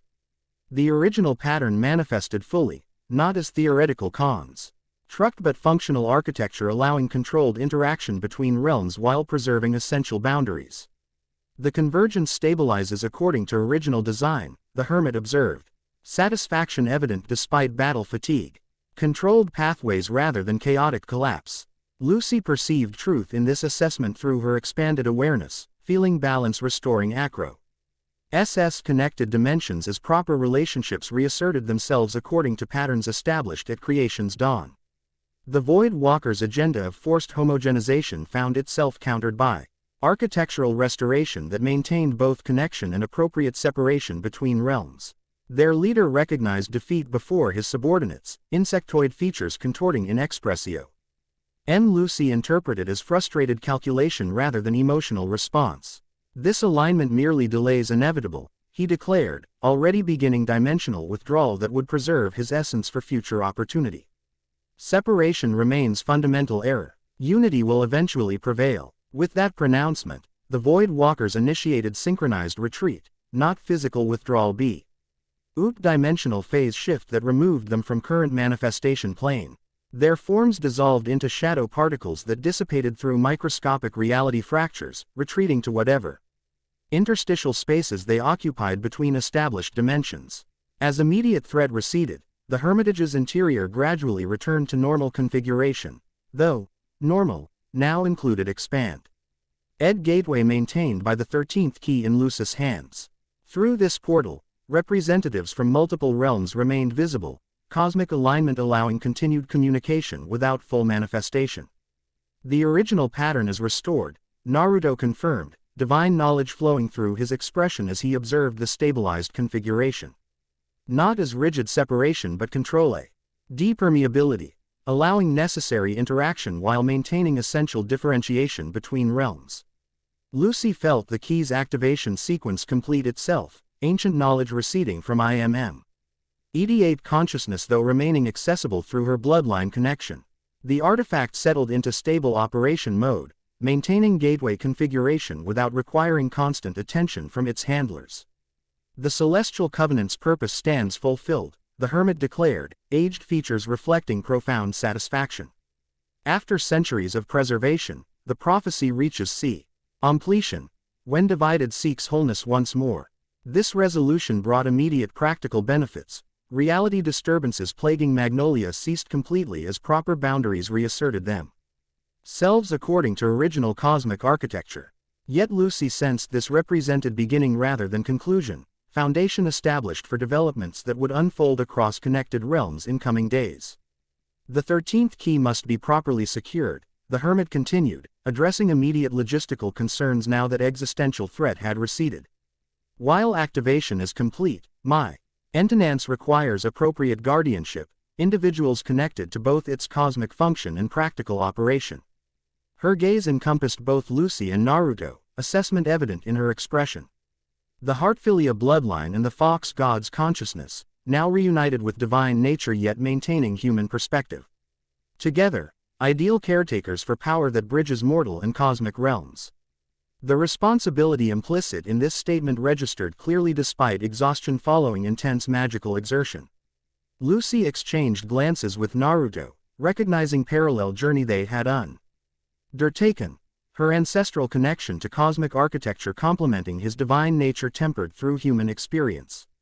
I still have questions, she acknowledged, the key's warm presence in her hand a tangible reminder of heritage she was only beginning to understand. About my mother's role, the Covenant's history, how this connects to conventional celestial magic. As do I, Naruto added, golden eyes reflecting both ancient knowledge and genuine curiosity. Despite remembering much, significant gaps remain, particularly regarding why I chose to divide consciousness across reincarnatio. NS rather than maintaining continuous awareness. The hermit smiled with unexpected warmth, weariness and satisfaction mingling in her weathered features. Questions represent healthy approach to cuz. Mike responsibility. Certainty being far more dangerous than acknowledged ignorance. I have some answers to offer, though many discoveries must unfold through direct experience rather than merely received knowledge. As combat aftermath transformed gradually into recovery phase, Lucy found herself contemplating implications extending beyond immediate crisis resolution. The 13th key represent D, not merely artifact but connection point between worlds, physical manifestation of relationships that would continue evolving as proper cosmic architecture reasserted itself. Her gaze met Naruto's across the Hermitage's battle-damaged interior, recognition flowing between them without requiring verbal articulation. They had served as critical components in cosmic realignment, her bloodline connect. Tian and his divine nature combining to restore balance between realms that existed in delicate, necessary tension with one another. Whatever challenges awaited as this restored architecture stabilized, they would face them with expanded understanding, mortals touched by cosmic awareness yet maintaining human perspective that prevented detachment from consequences. The original pattern had been restored, but its maintenance and evolution would require ongoing attention from those who understood both its divine origins and practical implications for countless lives across connected realms. The 13th key pulsed gently in Lucy's hand, its golden light a reminder of responsibilities inherited and chosen simultaneously. The celestial prophecy had indeed been fulfilled, yet like all true prophecies, its completion marked beginning rather than conclusion, foundation rather than final structure. Dawn's light filtered through the Hermitage's eastern windows, symbolic timing not lost on those gathered within its sanctuary. A new day dawned across multiple realms simultaneously, connected yet distinct, unified yet differentiated, precisely as the fox god had intended at creation's dawn. Chapter 3 End. The End. I hope you enjoyed this episode. Remember to subscribe and like this video. See you in the next video.